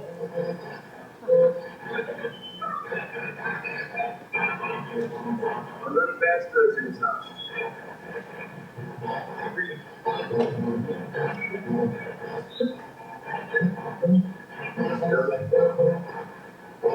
many?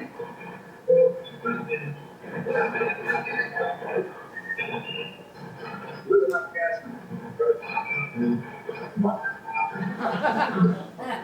So you realize the personalities, good ones, bad ones, sarcastic ones, those are the type of things. Like my dad says, they're just people. Except for the imps, which are those negative little creature things. And I've dealt with them quite a few times in cases that I've been doing.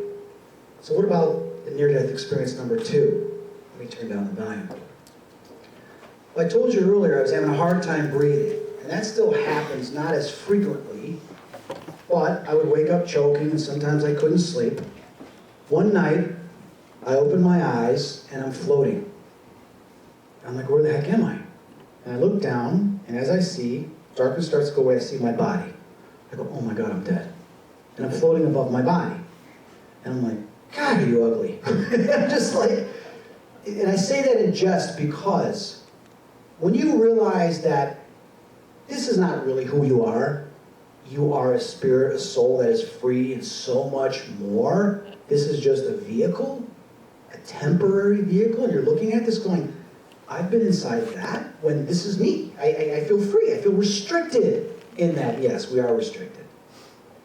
But I'm looking at it going, oh my God, breathe, breathe, breathe. I'm yelling at it, breathe. All of a sudden I see my body, my eyes open up like this, trying to breathe, can't breathe. Shoot back in my body, and I shoot up, now within it, connected, like that one last breath or I'm gone. And I sit there going, and I'm like, God, I scared the hell out of myself. And I sat there going, this is what people talk about when they've seen themselves floating above their own body. I'm like, oh my God. I told my doctors about this. I told them I have the problem breathing, so I was actually terrified that if I stop breathing, nobody's going to know, because I live alone. Yes, this happened a few more times. Has anybody ever had that happen? You wake up and you're floating above your body? A couple of people. It's kind of scary, isn't it? Yeah, it is. So near death number 3. This wasn't scary. Stopped breathing. I see white light. I go, oh my God, yes, I'm going home. Enter into the white light, and now I'm in this shopping mall. What? I see this shopping mall. I'm like, what the heck is this? And this angel comes up, whatever you want. What do you mean whatever you want? What was the most fun you ever had as a kid? I said, well, collecting the Aurora monster model kits. Dracula, Frankenstein, Godzilla. Well, go look. So I race over to the section with model kits, and I see all the model kits I've ever wanted. Then I start seeing ones I always had mad dreamed of. Ones I wish they would have made. So I grab a shopping cart, I'm putting them all in there, right? Angel comes up, what are you doing? I said, I'm going to take all these. Why? Because I want them all. It's like, Chris, they'll always be here. What do you mean? They'll always be here. I said, what do you mean? I got to go back? He was like, well, no. He goes like, before you go back, I want to show you something else. I go, what? He goes like this. The wall disappears, and you see this beautiful hillside, this river, and these mountains in the distance. All these spirits and souls that are temporarily free start leaving and going towards the mountain. So I go after them. And as I'm flying and floating, I'm like, oh my God, I'm free. This is what it's like to be out of your body.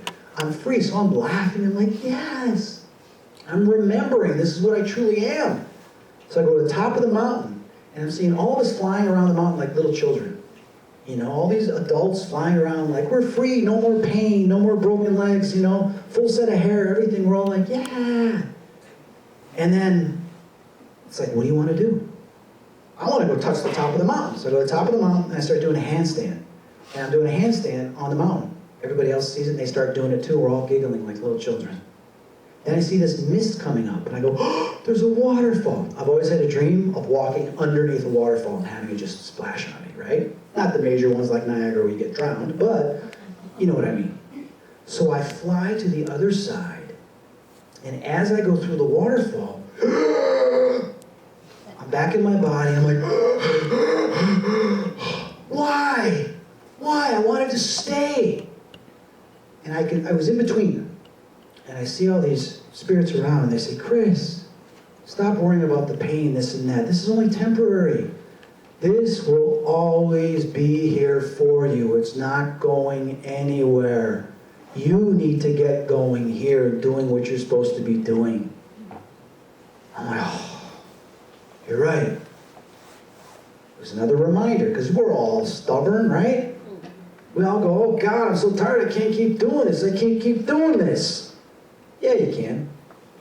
This is a drawing of what I saw when I was floating around and seeing this. There's so much joy, so much freedom.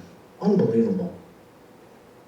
So, I remember I'm driving I used to go to treatment therapy in Libertyville, Powers in Motion, to work on my neck. And Cindy Powers would work on me. She's a wonderful woman. And I remember I'm like, God, I'm just tired of this. Tired of always going to therapy, doing this and that, and dealing with this pain, you know? I go, Dad, you told me to be strong. I realized this is what you were talking about. I can't be strong anymore. I'm tired of this. I just want to go home. As I'm driving down I-90, past 59, headed towards 53, 5 minutes later, a billboard starts coming up. You see a Chicago Blackhawk logo. My dad played for Blackhawks. To the right, it says, be stronger. I got a picture of this somewhere. I got to find it, because I remember next time I went by, I took a picture of it. I see this going, oh my God. My dad used to always say, oh, Dad, I'm tired. Well, wake up. Dad, I fell. Well, get back up. Dad, I'm not catching. Well, try harder. He used to always add an ER to, well, do it again. Dad, I'm not that good. Well, be better. Chris, be stronger. There's something about that is amazing, because when you get used to this level, and we know this in psychology, right? Motivation, sports, everything. You're so used to just working within these parameters that when you take a mindset, you know what, I gotta be stronger, so I'm gonna go up another level, you get to that other level, and it's not as hard, is it? We are the embodiment of our own limitations, so to speak. Sure, it's hard, there's days, you know, but you keep pushing, because this is temporary. Any one of us could die tomorrow. I could die. I almost died twice. We don't talk about it, but I almost died from other circumstances. So, if it's always going to be there for us, then we have a responsibility to contribute and do as much as we can, don't we? Quit bitching about it. Trust me, I bitch. My dad never, for 5 years, he never complained once. That is strength to me. To be semi-paralyzed and never complain once. My mom, she complains a lot. Okay? I complain a lot. I got that from her, not my dad. But my dad was one hell of a role model, and I said this during his eulogy, you know? I didn't know my dad until he had the heart attack and stroke, and he became my hero. Because he showed me something from his stroke. The strength that he had to persevere was amazing.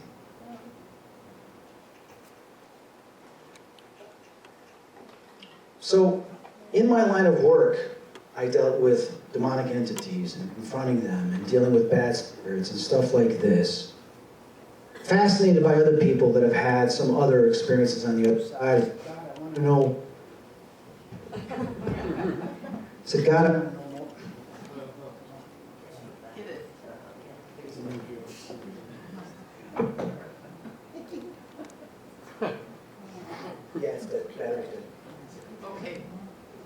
Yeah. Another battery there? Yep. Okay, unscrew. I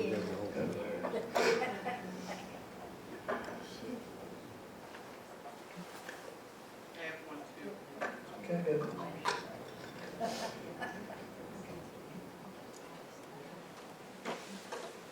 Told you, didn't I? Sometimes you get those, maybe I'll double check and make sure. I asked this gentleman here for a battery because I had a feeling this would happen. So I was wondering, I said, God, I want to know more. Tell me more so I can do this type of work that I do. Next thing you know, I'm in this hall. And I'm looking and I see this, it's like, did you know that gold, if you take out all the impurities, it's white? Did you know that? I didn't know that. Take out all the little impurities and it becomes like clear white. And when they talk about these revelations on the other side, that it's like streets of gold, like glass. It's like gold with all the little dirt and all the stuff taken out of it. It's pretty interesting. So I'm looking at this going, oh my God, this is like marble, but it's not, it's beautiful. I see all these giant statues, huge, I mean, maybe 30, 40 feet tall. But I'm so aware of just this, and as I'm walking, I see this giant foot of a statue, just like this, but it's like white. I'm looking at it, you know, like the old Michelangelo David, right? Some of the statues that they have in Rome, Italy. I'm looking at this going, holy cow, I look up, and I see it's a statue of an angel. I'm like, where am I? These are these giant statues of angels, like 7 of them, okay? There's like 4 and there's 3. And I'm just walking, and then I begin to, it opens up and I see this universe just rotating, whirling, and there's thunder and lightning coming out. I'm seeing planets and everything, and it's spinning around. There was stuff behind it, but I couldn't get past that because I was just in complete awe. And I'm seeing this big chair with all this universe. And as I'm walking, going, what's with all these statues? You know when you feel someone staring at you? I go and look up, and the angel statue starts to turn and look down at me. They're not statues. They were giant warrior angels. And as I'm seeing them, I'm like, oh my God, what am I doing here? And I hear like this lightning, and I look, and I see this swirling energy, which I believe was the creator. Okay? I know it sounds crazy. I don't care. I was there. I wish you were there with me. But when you die and go back, you've already been there, so you'll remember it. I'm looking at this, and I'm seeing this. It says, come forward. And I start walking forward. That's all I remember. I walk forward, and I realize these angels. So after I came out of this, I remember that day I'm texting my friend Adam Bly. Adam Bly is a demonologist. He works with the Roman Catholic Church now. He trains a lot of the priests from Rome and in America how to do exorcisms. He's one of my great friends. We've done a lot of cases together. He knows a lot of my stories, some of my don't go public with. I told him about it. I was like, Chris, go read Revelation. So I read Revelations. I'm like, oh my God, the similarities. He says, what were you doing that week? What did you ask? I said, God, I want to know how this works. I want to know about these angels and this and that. He goes, you were in the Hall of Angels. These angels, 7, they get direct orders from God. And they tell them when to go down. That was Michael, Gabriel, and who the other ones were. To go right down and do it. And I'm like, holy cow, this is real. So for me, it was a huge experience. What does it mean? What do they say? I don't remember. It was wiped away. I'm not supposed to remember. But it reminded me that I have to put more of my faith in the angels and let them do their invisible work. There are angels. People say, well, why did this person die? Why did this happen? I can't answer that. Because everybody has a different purpose and a choice. Remember, I didn't want to come back until they showed me something, I came back. You don't know if they're on the other side. They don't want to come back. And they use their free will and they don't come back. Do you understand? So, they are always there working for us, but we have to call them. It's free will. You say, we can't come unless you call us. But we're always doing stuff for people that they don't even realize we're doing. So, there's that, what is that? Body-Mind Expo, right? They have once in a while. I've been to some of those. And I decided, okay, I'm going to start getting more spiritual and mingling with other people doing this. And I went a couple of years ago to one of them, and I said, I'm going to get a couple of readings. I don't tell people what I do, my background. Let's see how good they are, right? Let's see how good you are. So I sit down. This woman, I forgot her name. She's going to do spirit art. So she goes, okay, sit down. I can see she's already done 20 or 30 people. She's tired. So I sit down. She goes, let me look at your aura. Okay, I'm going to start drawing. I said, wait a minute. You see spirit? Yeah, pretty good, yeah. Oh, okay. Yeah, you got your third eyes wide open. You've had amazing experiences. They're saying you're also an artist. I go, yeah, I am. Wow, okay. She goes, why aren't you drawing them? What do you mean? I do. I draw the ghosts that I've seen. She goes, no. When you do your readings and consultations, why aren't you drawing what you see? Well, I do on my note. She goes, no, like artwork. I don't know. I never thought of it. You do it. Other people do it. Why should I do it? She goes, because they want you to start doing that. It'll open you up more. So I remember I was like, holy cow. So she does this beautiful thing, which I had hanging up in my meditation room. And I told my buddy, hey, you know, I just did a reading. She told me I was supposed to do this stuff. Will you be my guinea pig? So my buddy Eric's like, yeah, I'll be your guinea pig. So I used pastels and I did this and I was so into it and everything. And I got it framed for him because they let me do it. And I didn't charge him or anything. I said, I want to do this. My God, this is kind of like Van Gogh. It's like, this is so cool. The whole point was, because of what I was going through in my life, dealing with the pain, we are creative individuals that are here to express ourselves. Because I'm not running every day, playing sports, doing kickboxing like I used to do.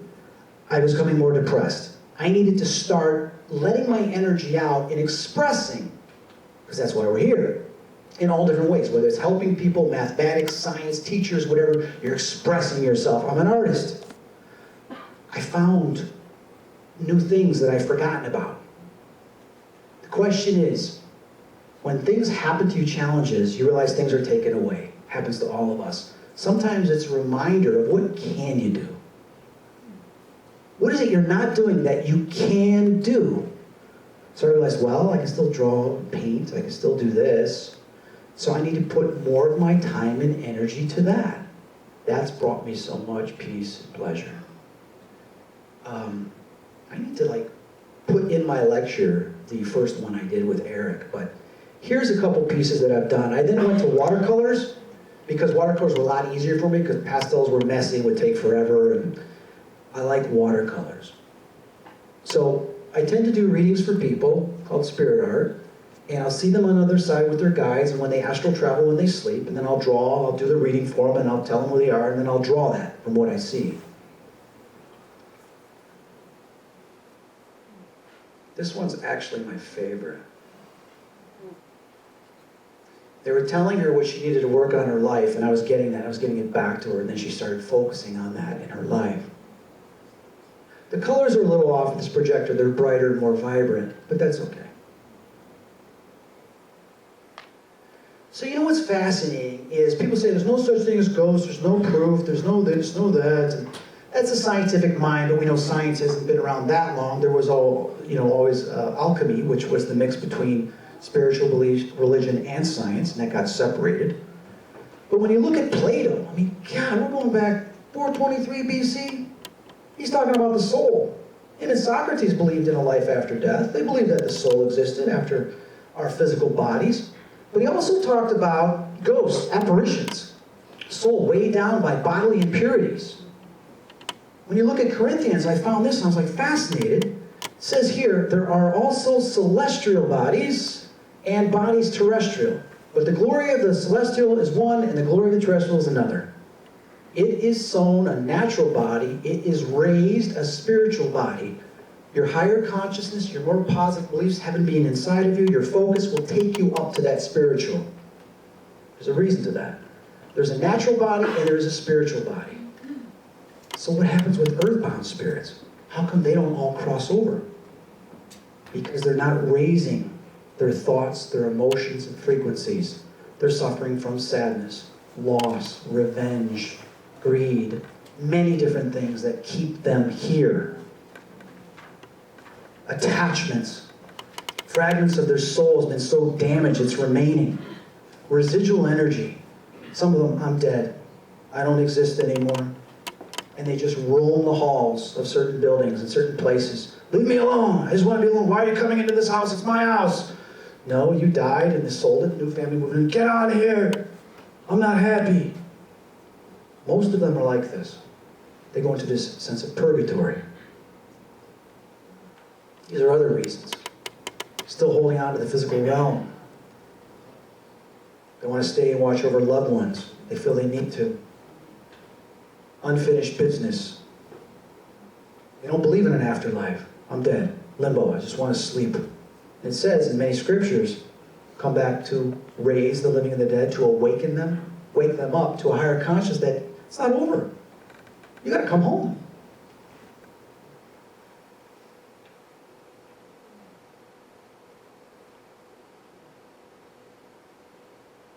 Some are afraid to move on. Sad thing too, some of them, what I found, are being held here by negative spirits. I just got this recording in my old house. They say, is everybody still here? Yes, everybody's still here. It's on my camera. And he says, we can't leave. Evil is trapping us here. Oh, geez. Sometimes negative spirits will keep them there in that turmoil where they can't cross over. So you have to remove that negative entity so that they can cross over. I've been doing a TV show the last 2 years called Help My House is Haunted in the UK. And we do 12 cases, and what we do is we help people that are dealing with hauntings, negative, problematic, and I've had some incredible experiences, but what's amazing about it is we have a new a female, Sandy. She's not with us the second season. The second season is still airing right now in the UK. It's 3 more episodes. It is not airing in America yet. It's airing in 5 other countries, so we're hoping it gets picked up here. Why am I telling you this? We went to Fulford, which was in the UK, thousands of years old, the land is, and the castle, this huge mansion, is over 1,000 years old. Many great battles there. When I went there, I saw all these soldiers. We're pulling up, and part of the show is they don't tell me anything about the place. I mean, seriously, I don't know nothing. What they do is one of the production crew will pick me up from the hotel, take me to an unlocated place, so I don't know where we're going. Then they will show up there with their car and then drive me to the location. On the way to the location, I have to tell them what I'm getting. So I start projecting myself, non-local communication, which I learned at a young age, to anybody there. Oh, there's a female coming through, there's this and that. And we start driving through this forest, and I start seeing all these soldiers coming out. I'm like, oh my God, Vikings and everything bloody and torn and beards and just exhausted. And I see them coming out, and they're like, Chris, what are you seeing? I said, quiet. I see him coming, I was like, is this the one?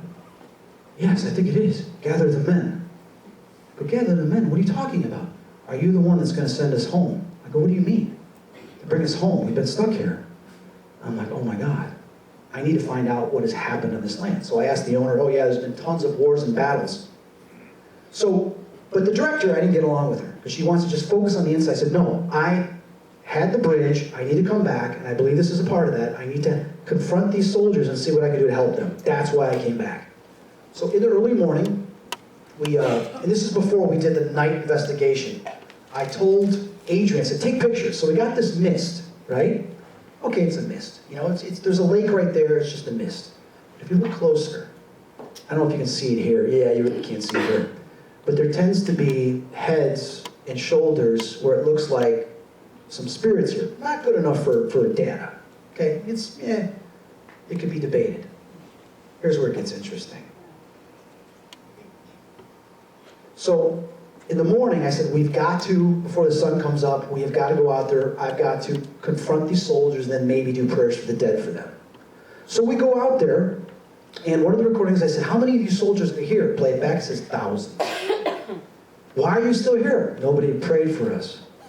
Well, why didn't anybody pray for it? We died here and we're buried. And then I find out later, when they had battles like that, Vikings, you know, oh no, we're going to storm the castle, and they would fight. Most of the time, they would dig these big holes and trenches, and they would put all the bodies there, just bury right over it. Imagine battle after battle after battle. For 1,000 years, how many bodies are there? In those days, they had to go back to their tribe if they were still alive, or if they were able to take the body back. The town or the village would do a ritual, burn their body or whatever, a ceremony, to make sure that their soul and spirit went up to heaven or Valhalla or whatever they believed.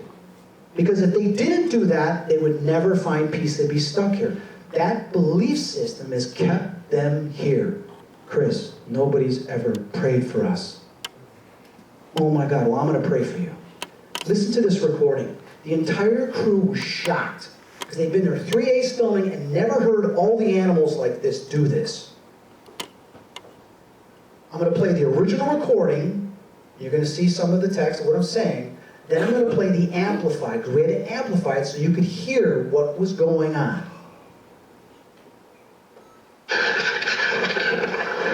For a moment, allow me to hear the sounds of the battle. Allow me to hear your memories. Take us back to that day when there was the yells and the screams and the fighting. Allow us to hear it.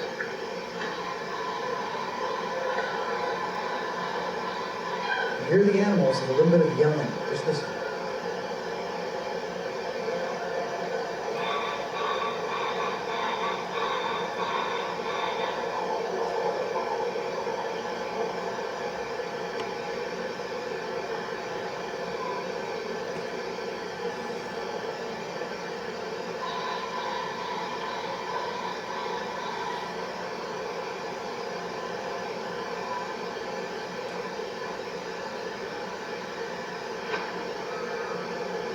You hear it?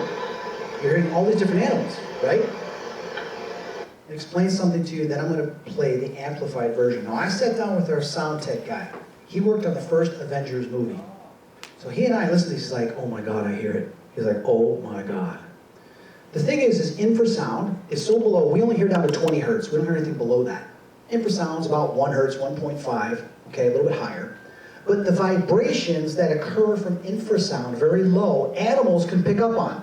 When you had the great tsunami years ago in 2004, they couldn't figure out at first why all the animals ran to higher ground before the tsunami came, because they heard the vibrations. They heard the infrasound of the rumbling. They knew it was coming.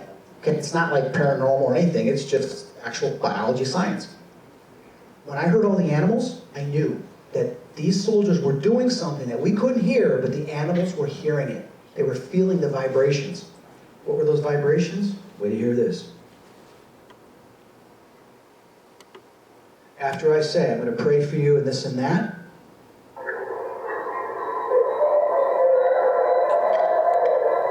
You hear all the men yelling?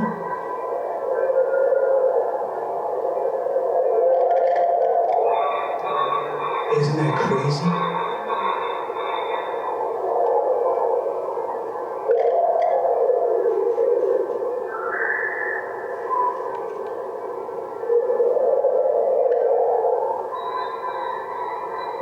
Every time you hear them yell, the animals are responding. Scientifically, this is incredible.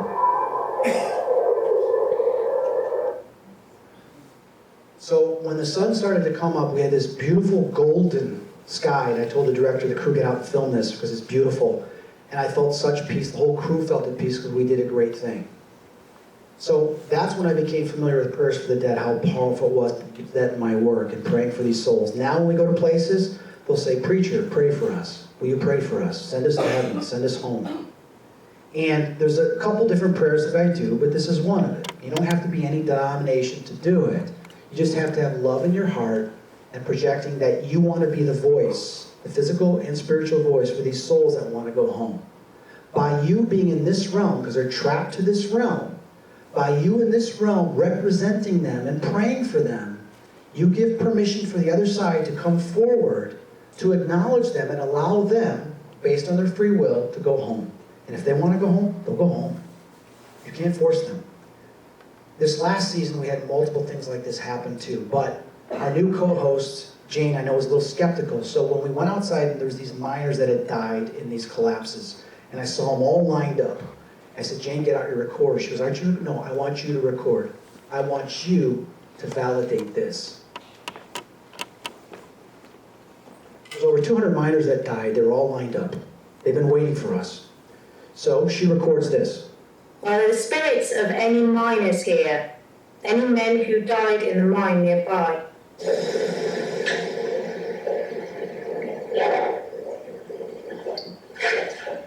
Dark prison. You're trapped in a mine and buried. Their spirits and souls are stuck in this darkness. Their bodies are stuck in this darkness, and a lot of the bodies were never retrieved. But it gets better. So we do this prayer for you. God our Father. I'm going to amplify that. I'm going to do this prayer for you, and they all cheer. And I told her, watch, they're going to all cheer. And she's recording, and she's like, oh my God, we got it. Hear that? So, we've only got about 10 minutes here.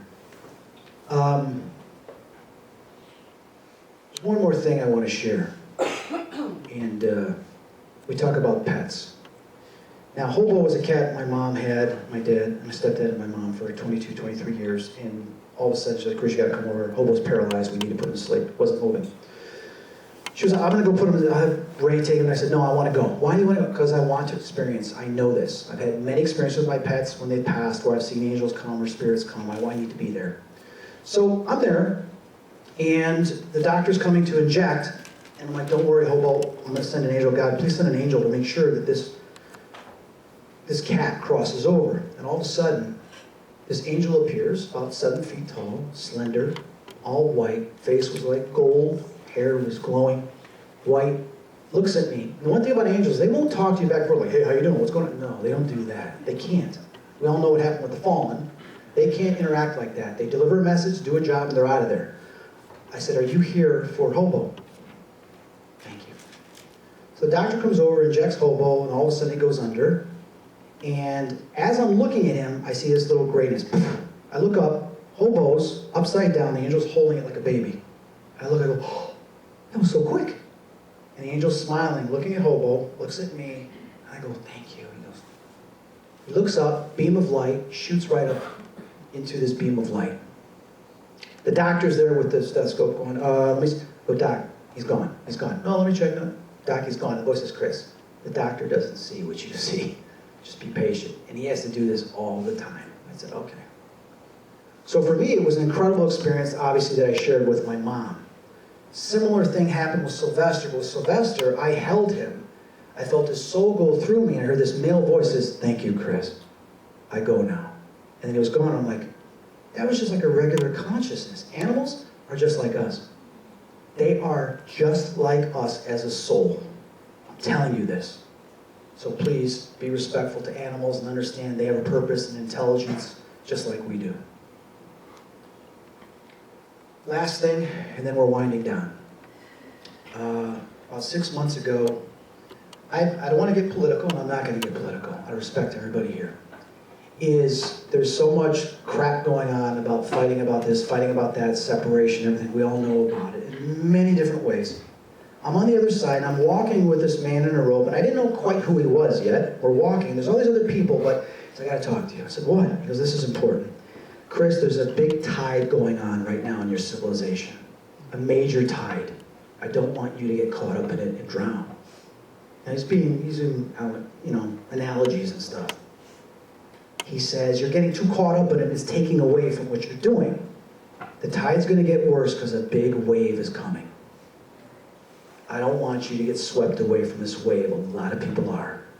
Keep doing what you're doing. Stay on your boat till you get to dry land. And do what you're supposed to do. Stay focused. Otherwise, you're going to be swept away by this tide. I look up at him. And as I look up at him, I said, okay, I understand. Now, I'm aware of all these other people that he was walking with too, but now we're all with him because we had our astral projection during sleep, and now we go back to our body. I put this on my social media, and multiple people said, oh my God, I had the same dream. I had the same astral projection. And one person tells me that it was an apostle, one of the apostles, God, I forgot his name. Bartholomew was an apostle, right? Bartholomew? Was it? Anybody know? I think that was the name. But she named it was this apostle. I'm like, oh my God, I thought it was one of the apostles. It was a prophecy stating that people's ways of thinking are attacking people more, and we have to be careful for that. So we have to find out what our greater purpose is and stick to it. Do you understand? Okay. So we look at the mind and soul is protect your thoughts, your mind, body, and soul. Don't get caught up in the tide. If you figured out what your purpose is, you're still looking, ask, and focus on that purpose and helping people, contributing, and definitely expressing creatively in this world. Pray for the dead. The lost souls are still here. There's so many of them. Ask for them to find peace, forgiveness, and for loved ones. Even if you don't know them, it doesn't matter. They need someone to pray for them. Like one spirit said to me, if you pray for us, who will? That's huge. If you can do it, do it. Because guess what? When I go home, it'll be one hell of a party. Because all those people I saw at the bridge are going to be there. And guess what? Those soldiers were in the back row on the bridge. I saw them, I recognized them, and I realized that Those thousands of soldiers and miners were part of all those people at the bridge. You have your own bridge, your own people that you're interacting with.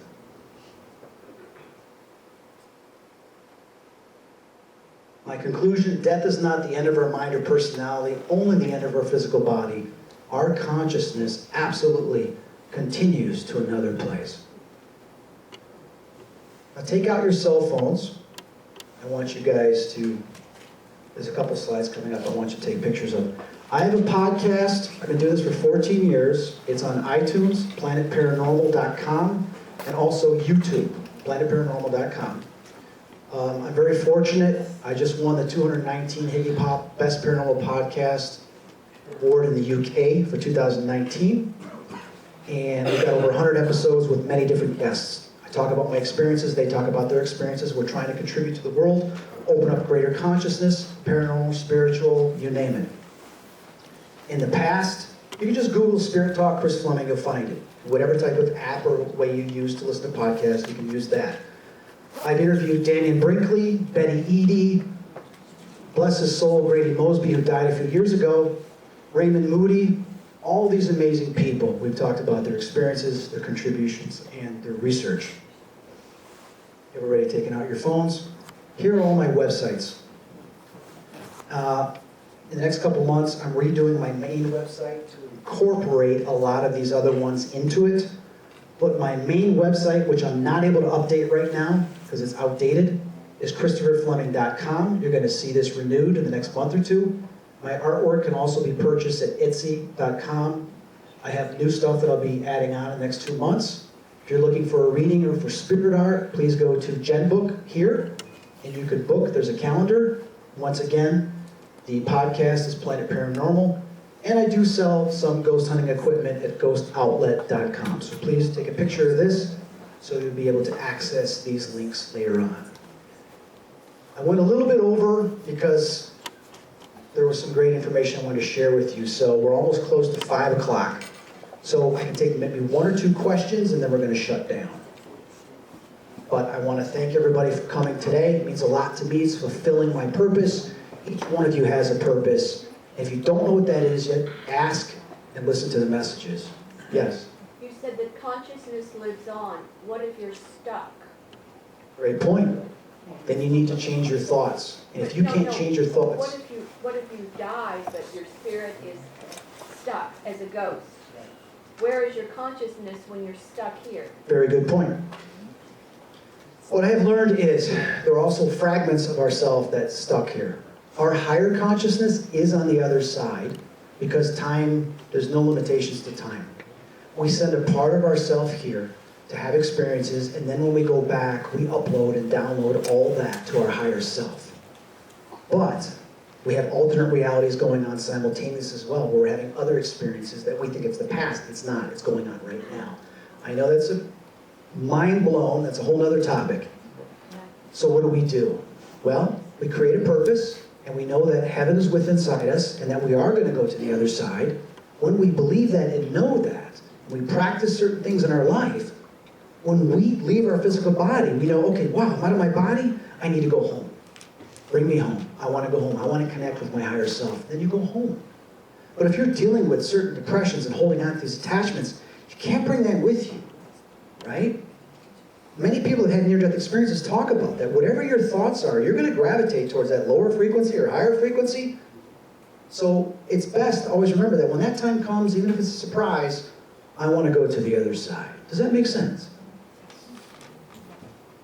Yes? Is the other side connected to Earth, or is it a different plane? Or is Very good question. It's a completely different dimension. What was the Okay. question? He says, is the same as Earth, right? It's a completely different dimension. It is a different frequency, like a radio station. You have 100 different stations, right? You tune into which one you want. You were tuning in by your frequency of what's inside you. Like Jesus says, I am the way, and other prophets say amazing things, how to get to this nirvana. Is following these frequencies and these ways of giving kindness and love will take you to that frequency. So it's a place you go to that's inside you. One spirit was trapped, and this woman came back. He's like, Sarah, what are you doing here? He's like, Sam, heaven is inside you. You're staying here because someone shot and killed you during the Old West. You're wanting revenge. Get rid of that. Feel love again because I'm here. You always love me. Now you feel the love of me. Now, do you see heaven? Yes, I do. Because he raised, instead of being mad and angry, now he's feeling love for her. He's seeing it. He couldn't see it before. Yes? I have a question. My sister is, I believe, about to make her transition. She's not, she doesn't really believe all this stuff. Okay. And she's having a lot of fear, and I'm wondering what I might say. That is normal, all right? What you could do is pray for her and you say, the Creator, can you please send angels to protect her? Any loved ones that you were close to that passed on, will you please comfort her, give her a sign to remove that fear? They will do that work. But you have to use your free will to grant permission for them to come into your space and to be able to do that. Do you understand? Can I grant free will for her, though? Absolutely, absolutely. Okay. Even if they don't believe, something will begin to happen around them because you gave it permission to. There's no greater love than when someone gives their life for somebody else. And there's no greater love when someone prays for somebody else. When you have a collective prayer, amazing things happen when everybody prays. That is so powerful. Yes? Just, I have a ton of questions, but probably the easiest one would be, why is it, if we're talking about energy, why is it space specific? Why did What do you you have to go? Oh, perfect. What I would suggest you guys do, this is phenomenal, go to this, Google the gateway analysis. It will take you to a PDF file. The gateway analysis, it's on the CIA website. Click on that. There was a research and study that was done with Army intelligence in 1983 with Robert Monroe. What they did was they were doing remote viewing. They sent some military officials to go see what he was doing with consciousness because he had not out-of-body experience, near-death experience, and then he started instituting a protocol to basically remove yourself from the body and go to these other levels. The report explains that there's an absolute, which is our term for God, creator, and they said this absolute is not in motion. So for it to know itself, it needed to create a time and space that was limited to time and space, to have experiences, multiple experiences at the same time, to know itself. So it created us. And in creating us, it gave it its own individual personality. Having those individual personalities, then when that physical body expires, it goes back to the absolute, but maintains its individual personality and uploads, downloads all of its experiences so that I am the omega, the alpha and the omega, from the beginning to the end, gets to experience itself. And as we know in quantum physics, for there to be any effect or anything to happen, something that is not in motion must come in contact with something that is in motion. The third dimension was created for that motion, to create experience. And it's on the CIA website. Yes. Yes. No, the three spirits that are behind you. You never touched on the subject of reincarnation. No. So, Reincarnation, what I believe it is happening simultaneously. I went back to my life as a Roman and as a Viking, and I saw my best friend in between. What are you doing here? You died in this. He goes, Chris, you don't understand. We send a part of ourselves there. We're in multiple places at the same time. that's impossible for me to understand. So It is, because we're stuck between 365 days a year of human consciousness, and we have not broken that veil. When you broke that veil and you're on the other side and realize there's no time, I'll say this real quick and we have to end, okay? As I asked the spirit once, because I had a reading, and I said to the spirit, I said, this woman wants to know, like, she's got, 75 years, 80 years, her husband passed away, how much time she got left? He says, there's no such thing as time on the other side. Well, can you give us an estimate? Well, we have to measure it. 75 years of your time would be a sparrow flying from the left shoulder to the right shoulder on our time, like 75 years. So basically, like, all right guys, I'm going to Earth, I'll be right back. Hey guys, I'm back, how you doing? That's what it is. But for us, it's like, oh my God, I don't want to be here anymore. And I completely understand, I've done that many times, trust me. I'm not making fun of anybody, I've been there, it's horrible.